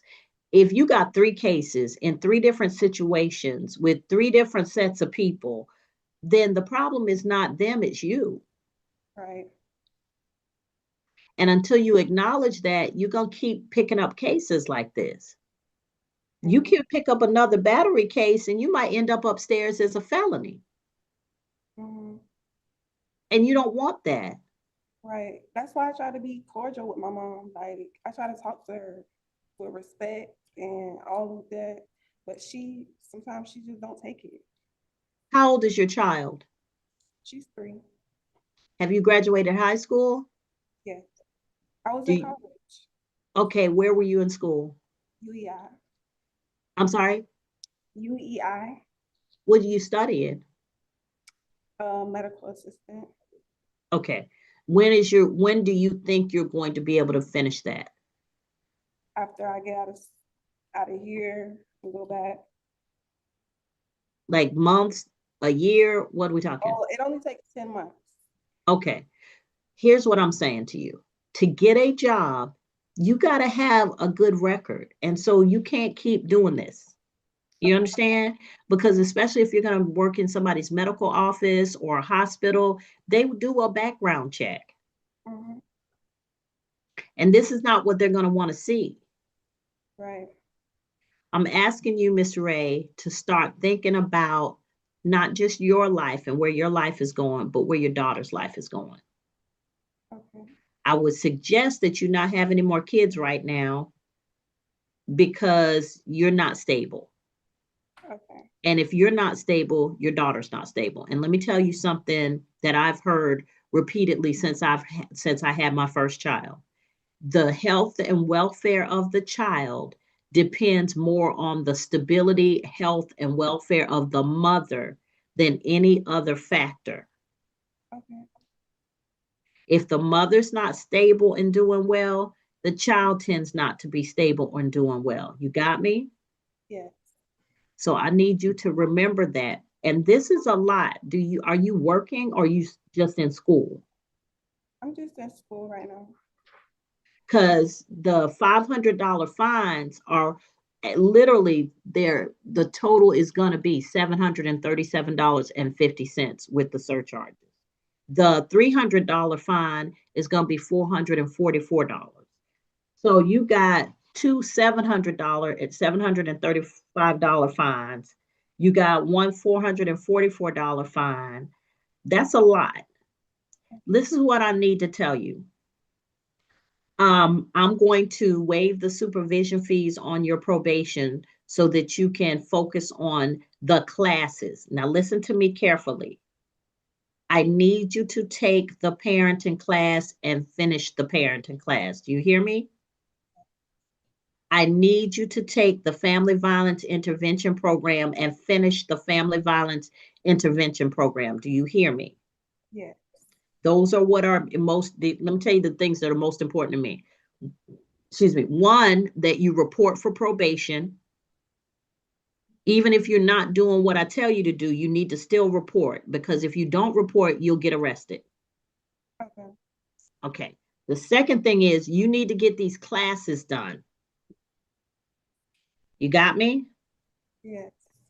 And the third thing is no contact. So now here's the issue. You have a child with Mr. Patterson. I'm not sure if he's a legal parent, because that would mean he would have had to legitimize the child. So that would make you the only legal parent with that child. But because you aren't stable right now and you can't have contact with Mr. Patterson, I'm not sure what's going to happen with your child. Okay. Is she going to be with him during this period of time that you're trying to work all this out? Yes, ma'am. And you say she is safe there? Yes. All right. If I may. Yes. We haven't had an opportunity to speak with Mr. Patterson or the mother yet. Our intentions, I have their contact number, is potentially file a motion to modify bond if they feel safe and they're able to come into court, and it suffices the state or the court that there are no safety concerns, so that they will be able to co-parent together. That sounds fine to me. Make sure that, like, if let's see if we can get a consent on that before you bring it to me, so that we don't have to have a hearing unnecessarily. So if you're able to get their information to the victim witness advocate for the Solicitor General's office so that she can get that to Miss Avena Johnson, then that would be good. But yeah, so I'm going to accept your plea on case 2024 CR 01931. Guilty to count 1, no to count 5. So on count 1 is 12 months to serve 15 days. Credit for time served. Balance will be probated for you to pay a fine in the amount of $500. Do 40 hours of community service. Do the family violence intervention program and have no contact with David Patterson unless and until the no contact provision is modified. Count 5 will run concurrent with count 1. 12 months to probation, $300 fine, and a parenting course. So I need you to prioritize the parenting course and the family violence intervention program. You hear me? Okay. Those are what I need you to get done. Then count case 2026 CR 00836 is going to be no pros per the agreement between the attorneys. And case 2026 CR 02570, count 3, 12 months to serve 90 days. Credit since the date of lockup, including credit for the 5 days that you had served in April of 2025. 500, the balance will be probated for a $500 fine. Family violence intervention program, you only have to take that once. So that provision will run concurrent with count 1 on case 2024 CR 01931. So you only take the family violence intervention program one time, okay? And you're to have no contact with Carisha Ray or Tyrone McIver until such time as those no contact provisions have been modified. And count 7 is no pros. And all of the other counts will merge with count 3. Miss Ray, you got to get yourself together, baby. You're going to be 30 in 4 years. And I know it seems like a long time because you're 26, but it is right around the corner. And life is going to come at you fast. You already have a child to take care of. This is not what you need to be doing. You can't crash out and fight everybody. You can't. Your Honor, I have one more point of business, if I may. Yes, sir. We would like to have both cases taken under North Carolina v. Alfred. And I could speak on it if the court would want me to.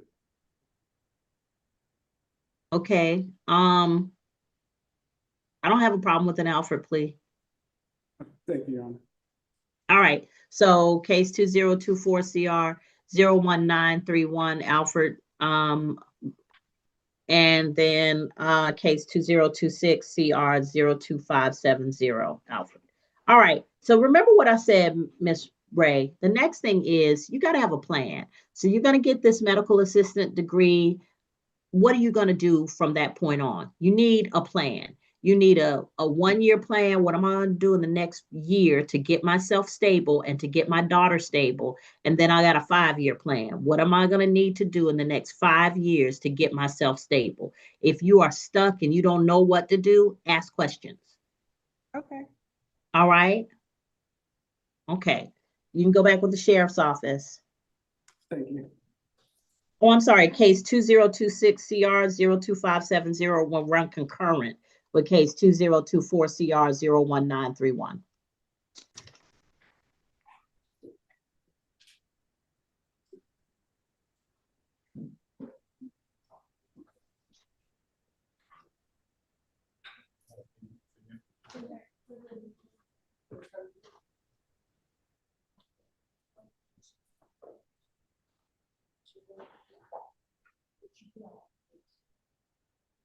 All right, whoever comes up next. Good. Can you bring up Jeremiah?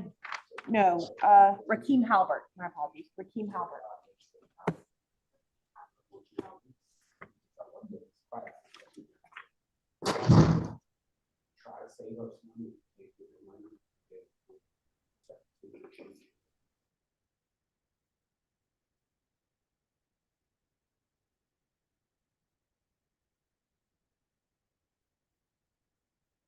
All right, so as I said earlier, the temperatures are dropping.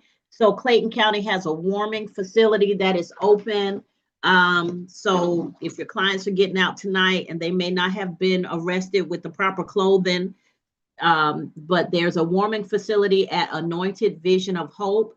That's at 8049 Webb Road, Riverdale, Georgia. So I'll say that again, Anointed Vision of Hope, 8049 Webb, WEBB Road, Riverdale. And it's on MARTA bus route 191. Okay. They also have a warming room at the Clayton County Police Department headquarters in the media room at 7911 North McDonough Street.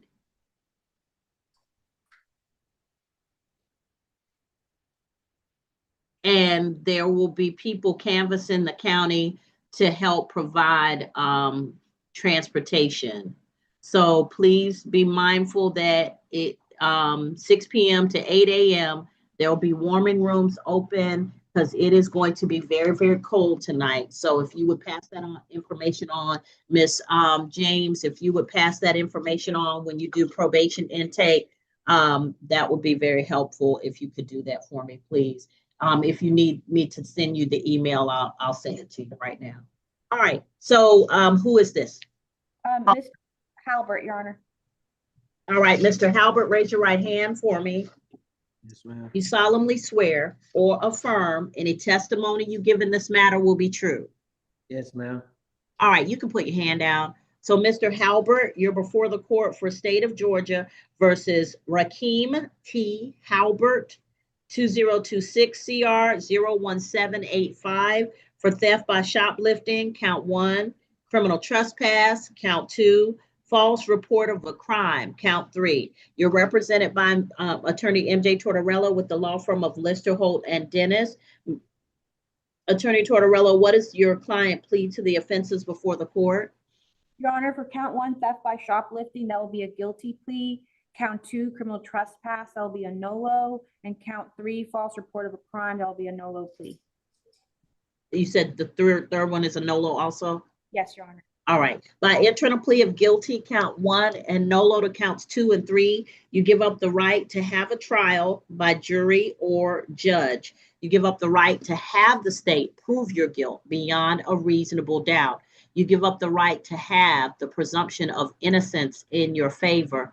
You give up the right to confront witnesses, subpoena witnesses, present testimony and evidence on your behalf, to not incriminate yourself, and if you're not a United States citizen, a plea of guilty or no contest could negatively impact your immigration status. Do you understand all of these things, Mr. Halbert? Yes, ma'am. All right. Factual basis recommendation, please. On December 16th, 2025, Clayton County officer responded to 7050 Highway 85 at the Walmart in Riverdale, Georgia, in regards to a theft in progress. When the officer made contact with the Walmart representative, he was notified that the defendant had taken several items and walked out of the store.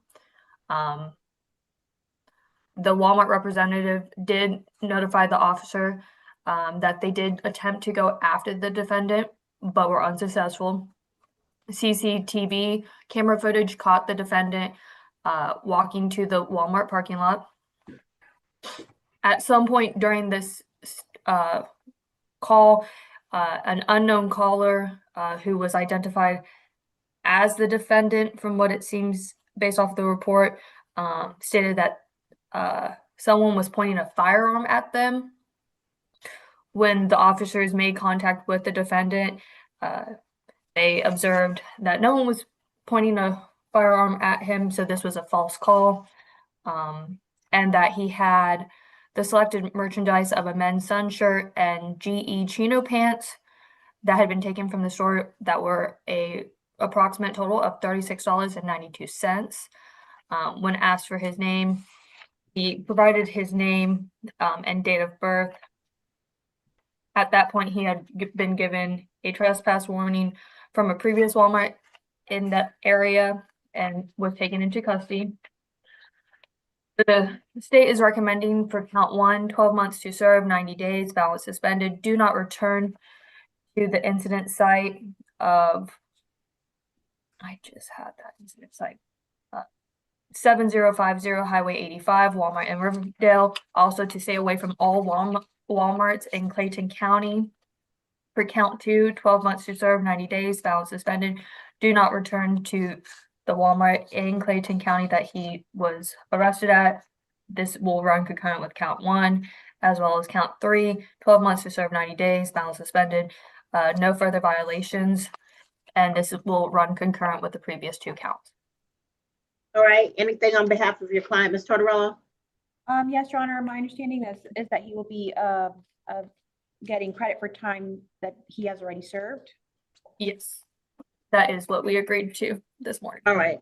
So, Mr. Halbert, I'm going to accept your plea of guilty to count 1, no to counts 2 and 3.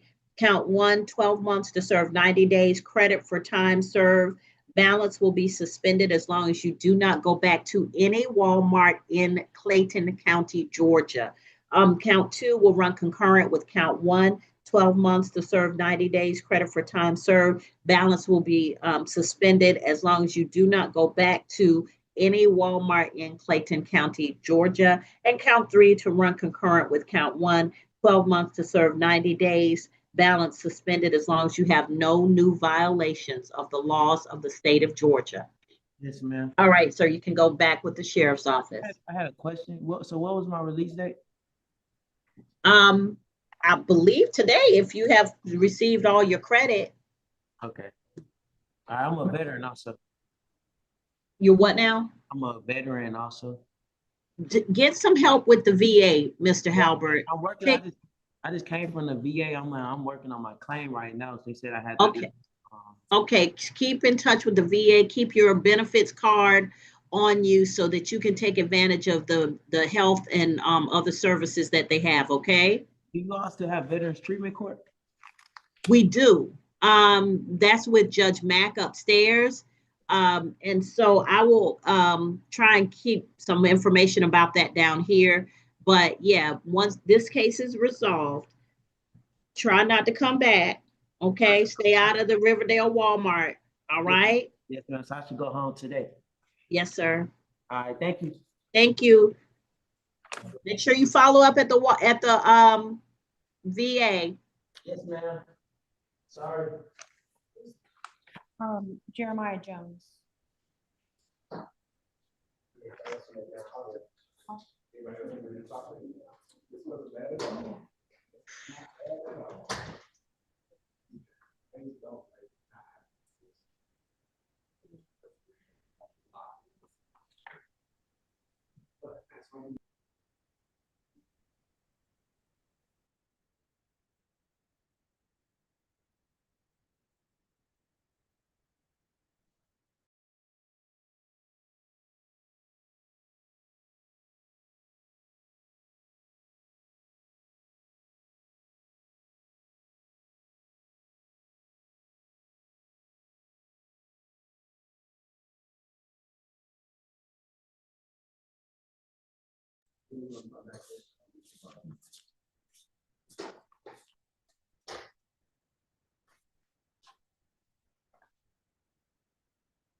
Your Honor, when you're ready, this is Mr. Jeremiah Jones.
I'm sorry, Mr. Jones. Thank you for being patient.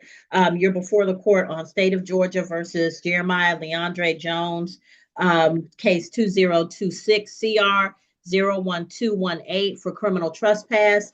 You're represented by attorney MJ Tortorello. Ms. Tortorello, what does your client plead to the offense before the court? That will be a no-lo plea, Your Honor, and defense stipulates to the facts. All right, by entering a plea of nolo, you give up the right to have a trial by jury or judge. You give up the right to have the state prove your guilt beyond a reasonable doubt. You give up the right to have the presumption of innocence in your favor. You give up the right to confront witnesses, subpoena witnesses, present testimony and evidence on your behalf, to not incriminate yourself. And if you're not a United States citizen, a plea of guilty or no contest could negatively impact your immigration status. Do you understand all of these things, sir? Mm-hmm. All right. She's defense is willing to stipulate to the facts. Recommendation, please, Ms. Savannah Johnson. 12 months to serve, 23 days, credit for time served. He's been in since January 18th of this year. And balance suspended, do not return to 7434 Terra Boulevard, Jonesboro, Georgia. That's the Taxco on Terra. Okay. All right, Ms. Tortorello, anything on behalf of your client? Only that you accept the plea as negotiated, Your Honor. All right, Mr. Jones, do not go back to 7434 Terra Boulevard, Jonesboro, Georgia. I'm sentencing you to 12 months to serve 23 days, credit for time served. Balance will be suspended as long as you have no new violations of the law and you do not go back to that address, okay? Mm. All right, take care of yourself, sir. Paul Robinson.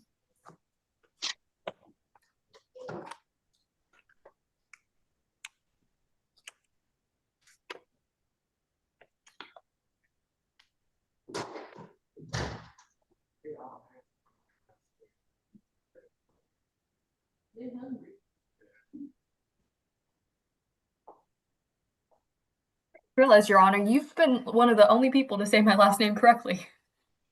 I try. That is my thing. I hate saying it wrong and disrespecting people because I really feel like it's really important to at least try to get a person's name correct.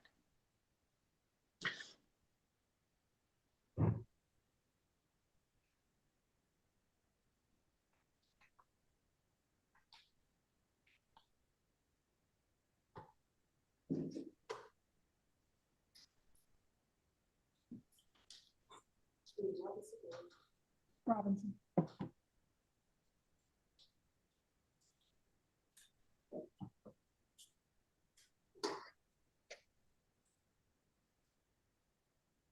All right, sir, raise your right hand for me.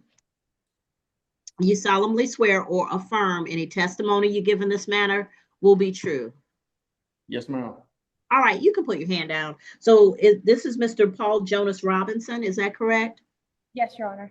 All right, so Mr. Robinson, you're before the court on 20226 CR 01215 for disorderly conduct, count 1, terroristic threats, count 2, terroristic threats and acts, count 3. You're before the court represented by attorney MJ Tortorello with the law firm of Lister, Holton, and Dennis. Ms. Tortorello, what does your client plead to the offenses before the court? Your Honor, he will plead no-lo to all counts. By entering a plea of nolo to counts 1, 2, and 3, you give up the right to have a trial by jury or judge. You give up the right to have the state prove your guilt beyond a reasonable doubt. You give up the right to have the presumption of innocence in your favor. You give up the right to confront witnesses, subpoena witnesses, present testimony and evidence on your behalf, to not incriminate yourself or present any testimony or evidence against yourself. And if you are not a United States citizen, a plea of guilty or no contest could negatively impact your immigration status. Do you understand all of these things, Mr. Robinson? Yes, ma'am. Factual basis recommendation, please. January 30th, 2026, Clayton County officer responded to Southern Regional Hospital at 11 Upper Riverdale Road, Southwest in Riverdale, Georgia. He was responding to CCPD, who was already on the scene at the hospital, in regards to a DUI arrest that Officer Tyson with CCPD was making. At the time, the defendant, who was in handcuffs, was telling Deputy Whitson that he would drag his behind if they remove the handcuffs from him. Additionally, after the officer who responded to the scene was told by Officer Tyson that this was a incarcerated individual who was smoking in the bathroom. He continued to smoke in the bathroom. When he was being removed, he refused to. He also was making profane statements and racial slurs at the officers, threatening him and use verbiage that were the equivalents of hitting or shooting the individual if he removed his badge or the vest to another officer. The officer who had responded to the scene, who was Officer Fender, was also being cursed at by the defendant, who was constantly getting more provoked and more violent while the arrest was happening. The state is seeking 12 months to serve, 20 days credit for time served, balance probated, an anger management course, 40 hours community service, balance suspended. For count 2 and 3, each will be a 12 months to serve, 20 days credit for time served, balance probated, anger management course, 40 hours community service, a $300 fine, balance suspended. The 3 counts will run concurrent, and only 1 anger management class overall. All right, Miss Tortorello? Yes, Your Honor. My understanding was also that would be 40 hours of community service overall. Yes. I just need clarity on the $300 fine. Is that a $300 fine overall? Is it $600 fine? 600. So for each count, it would be 300. But we're doing 40 hours of community service overall. Thank you. So that would be 900. I think, Your Honor, she added the recommendation only as the $300 fine. Oh, for the second 2. Okay. Yeah. Yes. All right. So Mr. Robinson, I don't know what state you were in at the time that this happened, but I know Whitson. He was my deputy, and he's like the nicest guy, but he's like 6'4" or 5, and he ain't you ain't. Let's just say it would have been a long day if you had decided to whoop him. Yeah, I'm just saying. It would have been a long, hard day for you, because he is nice as he can be, but he is 6 foot, good solid man. He wasn't gonna be the one that you were gonna be able to whoop that day. I'm just saying. So sir, you might not want to get yourself into these situations. I'm going to accept your plea of NOLO to disorderly conduct and 2 counts of terroristic threats and acts. I'll sentence you on count 1 to 12 months to serve 20 days credit for time served. Balance will be probated for you to do 40 hours of community service and an anger management class. And then on counts 2 and 3, they will run concurrent. The same thing, except on each of those, you will pay a fine in the amount of $300. So you will have, in addition to the 40 hours community service and the anger management class, you will pay a fine of $300 on count 2 and $300 on count 3, making it a total of $600 fines total. Okay, so all of those counts will run concurrent with each other. And you're that's it. That's all I have. Anything else? No, Your Honor, only that you accept the plea as negotiated. All right. So yeah, Mr. Robinson, that would have been a long day for you, sir. You can go back with the sheriff's office. Jonathan Rucker. Rucker.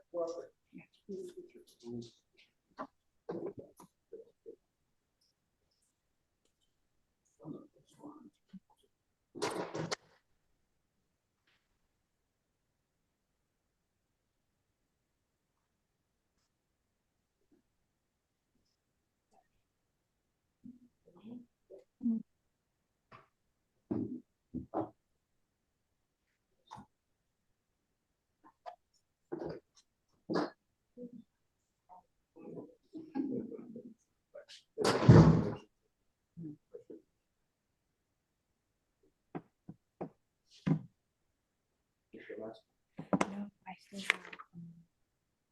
You want me to do the please? going to break out for roll call. Dr. Rolo, you still needed a recommendation on 11013 for this one? No, no, he's pleading not guilty on that one. Okay, I just wanted to make sure. Thank you. All right, so this is Mr. Jonathan Joel Rucker. So Mr. Rucker, you are before the court on case 2024 CR 11013 for hit and run accident count 1, following to close count 2, and too fast for conditions count 3. You're represented by the law firm of Lister, Holt, and Dennis. Ms. MJ Tortorello is your attorney, and on your behalf, she is entering a plea of not guilty, so that your case will come up on a trial calendar at the appropriate time, or any motions that are appropriate and timely. On case 2026 CR 01402, you're before the court for no insurance count 1, driving on a suspended or revoked license count 2, no license count 3, tampering with evidence count 4, marijuana 1 ounce or less count 5, window tint violation count 6, seatbelt violation count 7. What does your client plead to the offenses before the court on all of those? Yes, Your Honor. Nolo pleas for counts 1, 2, and 4. My understanding is that the remaining counts, Your Honor, will be no pros. All right, by entering a plea of nolo to counts 1, 2, and 4, you give up the right to have a trial by jury or judge. You give up the right to have the state prove your guilt beyond a reasonable doubt. You give up the right to have the presumption of innocence in your favor. You give up the right to confront witnesses, subpoena witnesses, to present testimony and evidence on your behalf, to not incriminate yourself. And if you are not a United States citizen, a plea of guilty or no contest could negatively impact your immigration status. Do you understand all of these things? Yes. Factual basis and recommendation, please. On January 21st, 2026, Clayton County officer observed a gray 2015 Honda Accord with the license plate SLG 3954 traveling westbound on Garden Walk Boulevard in Jonesboro, Georgia. I believe, yes, Jonesboro. Riverdale, Georgia. He conducted a traffic stop because he noticed, based off of the check he had ran from GCIC, and that the driver had no active insurance and that the window tint was excessively dark on its appearance. When he conducted the traffic stop, he made contact with the defendant, who stated that he did not have his driver's license on his person when requested to provide the driver's license. While speaking with the defendant, he could smell the odor of marijuana in the car. He asked the defendant why he had marijuana. The smell of marijuana was coming from the car. And he noticed while speaking to the defendant wasn't opening his mouth completely while talking and was actively appearing to be chewing. He asked the defendant if he had marijuana in his mouth and to open his mouth, in which he saw that the defendant was chewing a green leafy substance that was believed to be marijuana, along with a plastic baggie, which led to the tampering of evidence. The state's recommendation for count 1 is a $200 fine plus court costs. Count 2, 12 months to serve, 20 days credit for time served, balance suspended.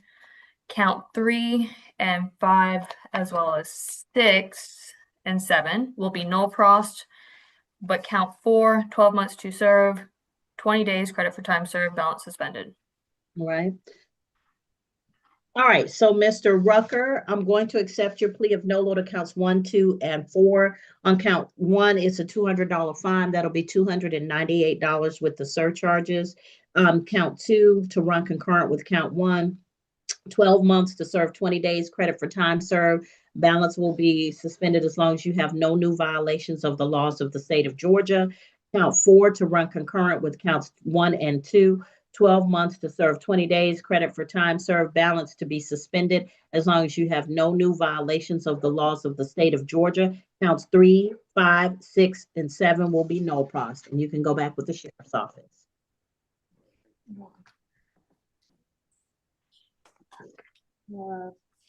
Shears.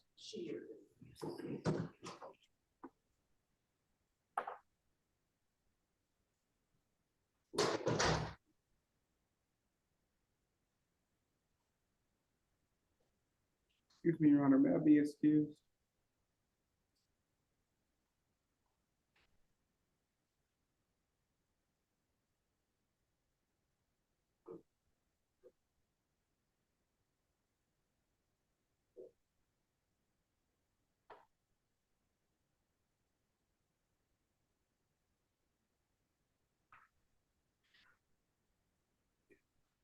I think she disappeared off the call. Thank you, I'll wait. She'll be Yeah. here for the next defendant, hopefully.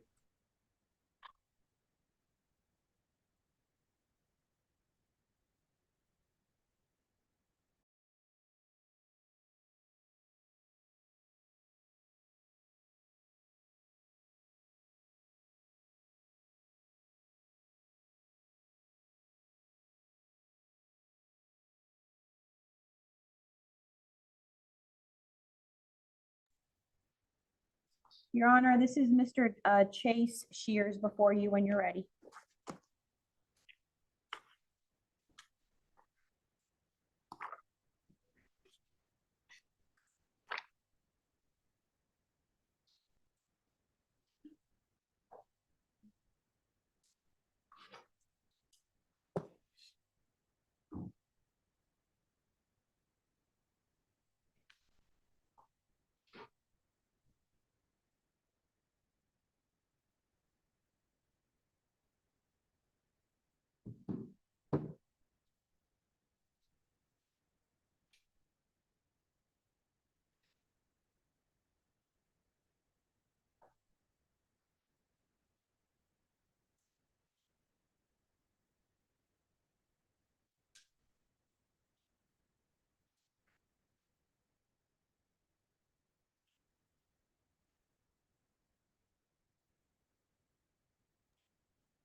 All right, this is Mr. Shears. Yes, Your Honor. Raise your right hand for me, sir. You solemnly swear or affirm any testimony you give in this matter will be true. Correct, I do. All right, you can put your hand down. You're before the court on State of Georgia versus Chase Alexander Shears, 2026 CR 01221. DUI less safe, count 1. Striking a fixed object, count 2. Improper lane change, count 3. Open container violation, counts 4 and 5. You're represented by the law firm of Lister, Holt, and Dennis. Ms. MJ Tortorello is your attorney. Ms. Tortorello, what does your client plead to the offenses before the court? Yes, Your Honor, for count 1, DUI less safe, that will be a guilty plea. Counts 2 through 4 will be no-low pleas. And count 5, my understanding is going to be a no cross. All right. By entering a plea of guilty to count 1, no-low to counts 2, 3, and 4, you give up the right to have a trial by jury or judge. You give up the right to have the state prove your guilt beyond a reasonable doubt. You give up the right to have the presumption of innocence in your favor. You give up the right to confront witnesses, subpoena witnesses, present testimony and evidence on your behalf, to not incriminate yourself. And if you are not a United States citizen, a plea of guilty or no contest could negatively impact your immigration status. Do you understand all of these things? Correct. All right. Factual basis recommendation, please. January 12th, 2026, Clayton County officer responded to 614 Roxbury Drive in Georgia. This was in the bounds of Clayton County. In regards to an accident that happened at the location, the officer made contact with the defendant who had struck the mailbox and trash can belonging to the property owner of Frankie Warren. He was operating a 2019 Nissan Versa and had the smell of alcohol on his breath while speaking to the medical personnel who had arrived to the scene. Inside the vehicle that he had exited, there was an open container of a bottle of vodka found on the passenger seat. The officer observed that the defendant struggled to maintain his balance and used the patrol vehicle for support, as well as swaying when walking and stumbling. He additionally had glossy eyes, flushed face, and dry lips and mouth. He believed he was at his brother's house, but the neighbor had stated that no one had lived at the location location for some time. Field sobrieties were conducted, in which the officer was notified that there was no other medical issues. There had been no medical issues, but he did not pass the field sobriety test. Based off of the field sobriety test showing that he, one, understood what was going on, but two, failed, the officer took the defendant into custody. As for count one, is 12 months to serve, 28 days, credit for time served, balance probated, a $300 fine, 40 hours community service, a substance abuse evaluation and recommended treatment, no drugs or alcohol, as well as any recommended treatment that is requested. For count two, 12 months to serve, 28 days, credit for time served, balance suspended. Count three, $100 fine suspended. Count four, not count two, a $200 fine. And count five is no problem. All right. So, Ms. Tortorello? Yes, Your Honor, only that you accept the plea as negotiated. All right. So, Mr. Shears, count one is 12 months to serve, 28 days, credit for time served, balance probated for you to pay a fine in the amount of $300. It's going to be closer to $700 with the enhanced surcharges for DUI, 40 hours of community service, a substance abuse evaluation, and no alcohol or illicit drugs during the course of your probation. I mean, no alcohol or illicit drugs. That's marijuana. That's cocaine. I'm having to list them all out, benzodiazepines, anything you don't have a prescription for. And you're subject to random screens for alcohol and drugs. If you don't believe that we will find them, there were several people in holding with you today who tested positive for something while on probation. So we will find them. And you're going to do a risk reduction course. On count two, to run concurrent with count one, is 12 months to serve, 28 days, credit for time served. Balance will be suspended as long as you have no new violations of the laws of the state of Georgia. Count three is a $100 fine suspended, and count four, to run concurrent with count one, is an additional $200, which will be $298 with the surcharges.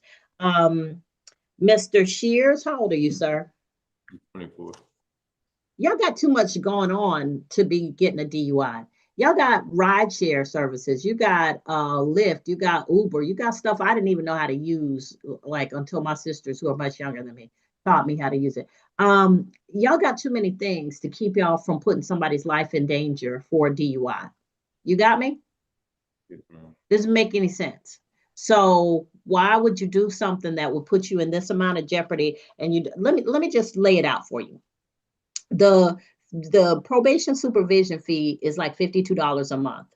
The risk reduction, the fine that you have is going to be $300. So ordinarily it would be $444, but because it's enhanced for DUI, it's probably going to be closer to $600, $600 or $700 with the enhanced surcharges. The 40 hours of community service. That's time that you're going to have to give to an organization and not use for your own purposes. A substance abuse evaluation, that's going to cost money. Any treatment that they may order you to take, if they order you to take an ASAM level 1 class, every time you go to one of those treatment classes, you're going to have to pay money. You're to have no alcohol or drugs during the course of your probation. You're subject to random screens.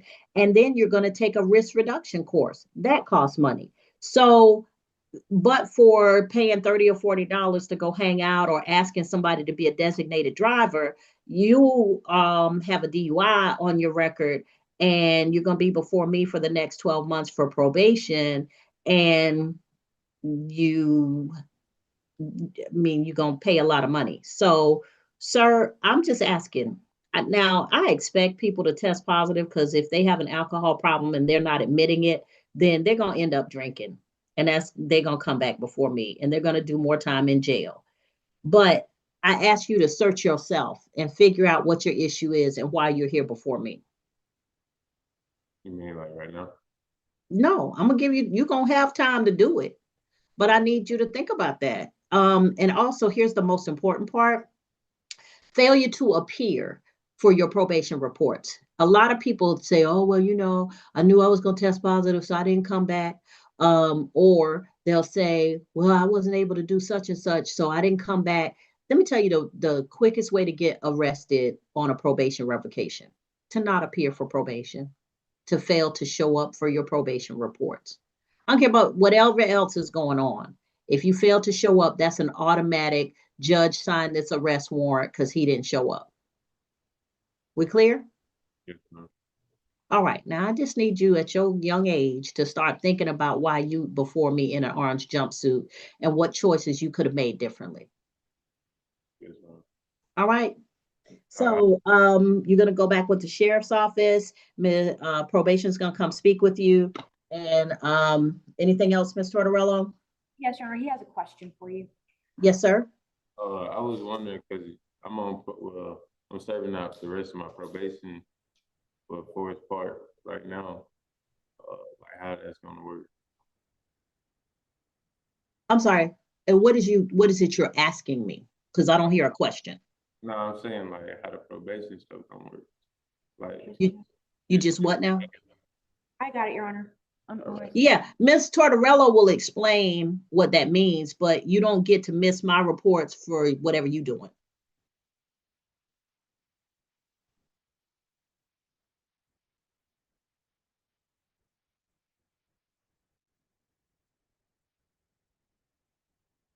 Your Honor, he just wants to disclose before the court that he has about a month and a half to serve for something that he allegedly committed in Forest Park. And that's what he wanted to disclose. My understanding is that upon his release, he can start his probation for this case.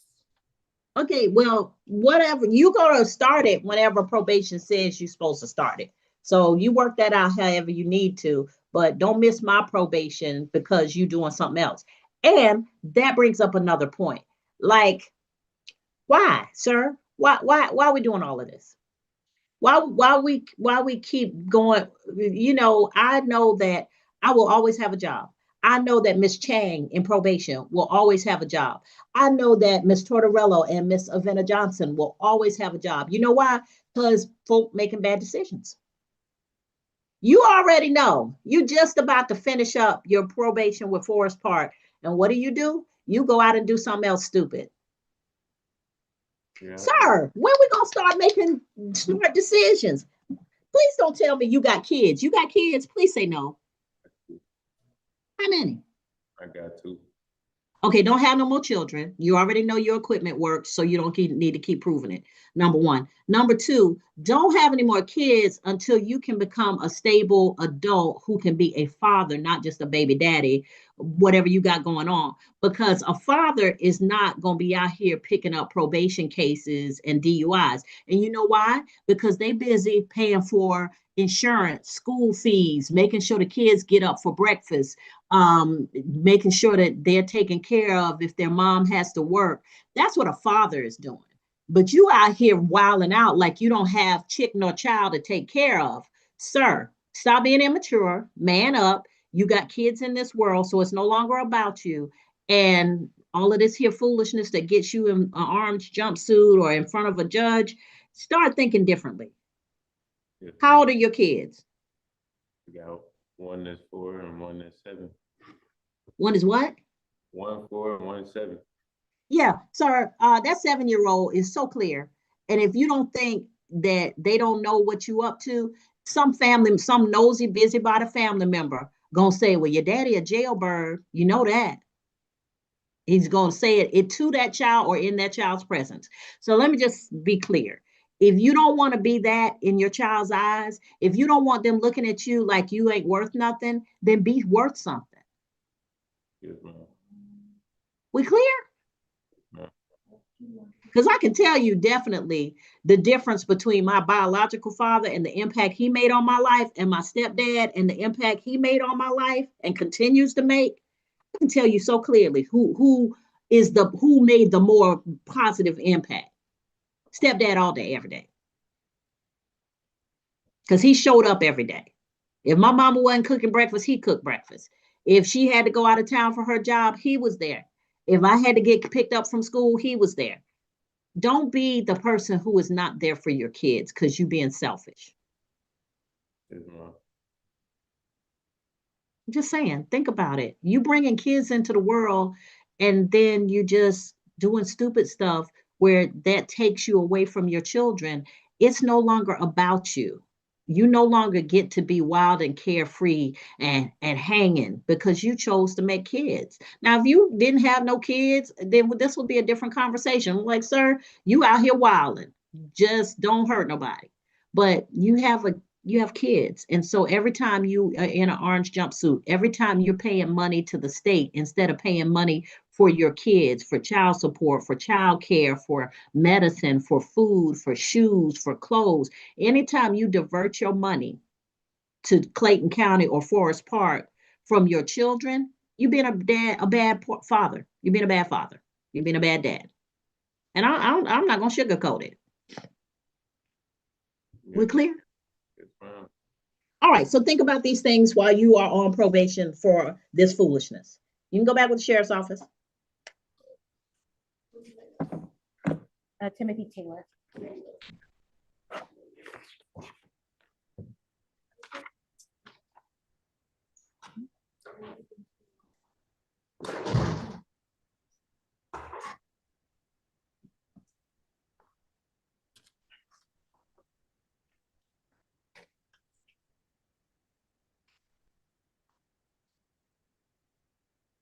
Did you have a good winter break, Your Honor? I did. I had a very good winter break. Good. Very, very good. I did too. It was nice. Was your son out of school the whole week? Yes, he was. One of ours was, and the other one only had 2 days. So, I'm sure there was a bit of a sibling rivalry around that. Oh no. Yeah. He's already looking forward to spring break. Oh yeah, now the countdown to spring break has already started. My oldest has said, Mom, we're already into March. The school year's practically over. No, sir. It's not over yet. Not yet. But yeah, March is when he starts getting real affected by the end of the year. He feels that siren call.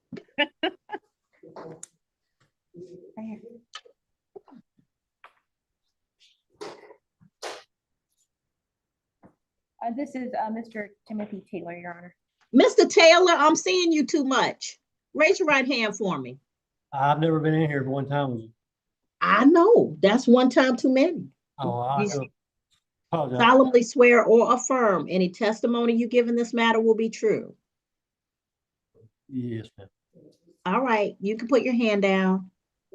You're before the court on State of Georgia versus Timothy Robert Taylor, 2021 CR 06425 for criminal trespass. You're represented by Attorney Tortorella with the law firm of Lister, Holt, and Dennis. Ms. Tortorella, what does your client plead to the offense before the court? Your Honor, this would be a no-low plea and defense stipulates to the facts. All right. So, Mr. Taylor, by entering a plea of nolo, you give up the right to have a trial by jury or judge. You give up the right to have the state prove your guilt beyond a reasonable doubt. You give up the right to have the presumption of innocence in your favor. You give up the right to confront witnesses, subpoena witnesses, present testimony and evidence on your behalf, to not incriminate yourself. And if you're not a United States citizen, a plea of guilty or no contest could negatively impact your immigration status. Do you understand all of these things? Yes, ma'am. All right. Factual base. Oh, I'm sorry. Stipulation to the facts. If you give the recommendation, please. 12 months to serve 30 days, credit for time served. He was in custody from May 3rd to June 2nd, as well as time for credit served since he's gone into custody. I don't have that off the top of my head. Balance suspended, do not return to 6001 Trammell, Trammell Road, Building 38A, Apartment 152 in Morrow. And no violent or harassing contact with Kimberly Taylor. That is Kimberly Taylor. That's his ex-wife. All right. So, Mr. Taylor is ex for a reason. Now, if she was willing to take you back for a moment, that, y'all had a moment, but now just you and Miss Taylor be done with each other, okay? Yeah, ma'am, we've been done for a long time ago. I'll be honest, man, I went to go jump on her boyfriend for smoking synthetic marijuana with my daughter. I got you. At the time, and but she's grown now, and I don't talk. My middle daughter turned 18. I called and wished her a happy birthday instead of my daughter. Okay. Well, thank goodness your youngest is 18. So Yeah, now she can see you without you having to have any connection with Miss Taylor. Oh yeah, no, I don't even talk to Miss Taylor. She called me for help now. Working on her car and stuff, and I tell her no, quick. Yeah, if she can't handle her own business, Mr. Taylor, don't get you involved. Oh no, I ain't getting tricked no more. 12 months to serve 30 days, credit for time served, balance suspended, as long as you do not go back to 6001 Trammell Road, 38A 152, Morrow, Georgia. But you free to see your daughters, that's fine, but no contact with Kimberly Taylor, okay? Man, my daughters are grown and gone now, so thank you very much, Judge. All right, well, now take care, Mr. Taylor, and yeah, let Miss Taylor handle her own business. Yes, ma'am. I got a question for you real quick, if you can. Sure. You're the judge, Clayton County here. I talked to an officer here recently, but they never got back in touch with me. But I want to do some work for you guys. Take care. Well, this applied like the all of the openings for every department in Clayton County are online. If you go to the library, if you don't have your own personal computer, you can go to the library and they'll pull it up for you. And then you can apply there at the library through the electronic portal. So that's how everybody in Clayton County, including myself, but when I got my first job with Clayton County, you have to apply through the portal, but you can access it through the library, and then give it a shot, Mr. Taylor. But take care of yourself. Now, Mr. Taylor, it's colder probably than it was when you went into jail. Okay, so I want you to be aware of that. They got some, if you don't have any place to go immediately, they have some warming centers that are open. At the police department, they'll have a room that's open from 6 in the evening to 8 in the morning. And also they'll have a warming center at Webb Road at the church. So please be mindful that it is going to be colder than it was when you went into jail, okay? I don't know if you know it, Judge, but I have a dissection aorta aneurysm. You got what? I got an aneurysm. Okay. I have a dissectional aneurysm in my main artery. Okay, well, be mindful of that. All right? Yeah. Okay, take care of yourself, Mr. Taylor. Your Honor, the only case left is Mr. Andrew Wilcox. I don't know, we That's could, the one you wanted, a breakout room? yeah, we could do Yeah. a breakout. Guess we can do it That's in- fine.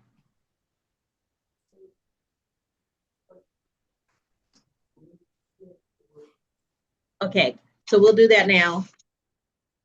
You cut through these cases like a hot knife through butter, Miss Tortorella. Good job. Thank you, Your Honor. Thanks, Mr. Bug. Mr. Bug, you gonna come back and see me again, or they scared you? I told him he was okay to leave, Your Honor. Oh, okay. He only helped me with that one case. Okay. Well, he's welcome back anytime. All right, so do a breakout. All right, so I'll put the courtroom and Miss Savannah Johnson and the breakout room.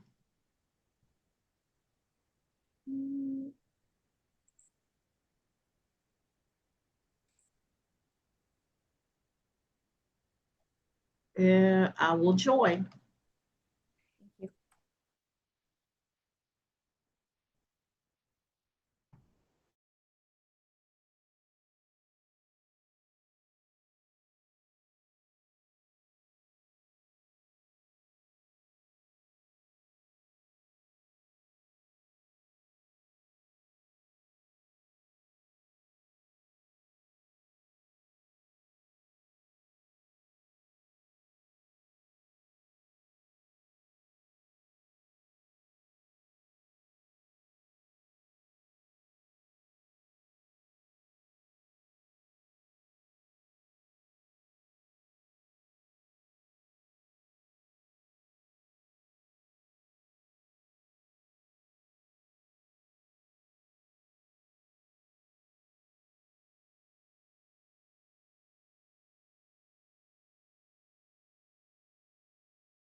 Thank you all. We are done for the day. I am signing. So if there's anything that needs to be signed, just send the email and I will see you all later. Thank you.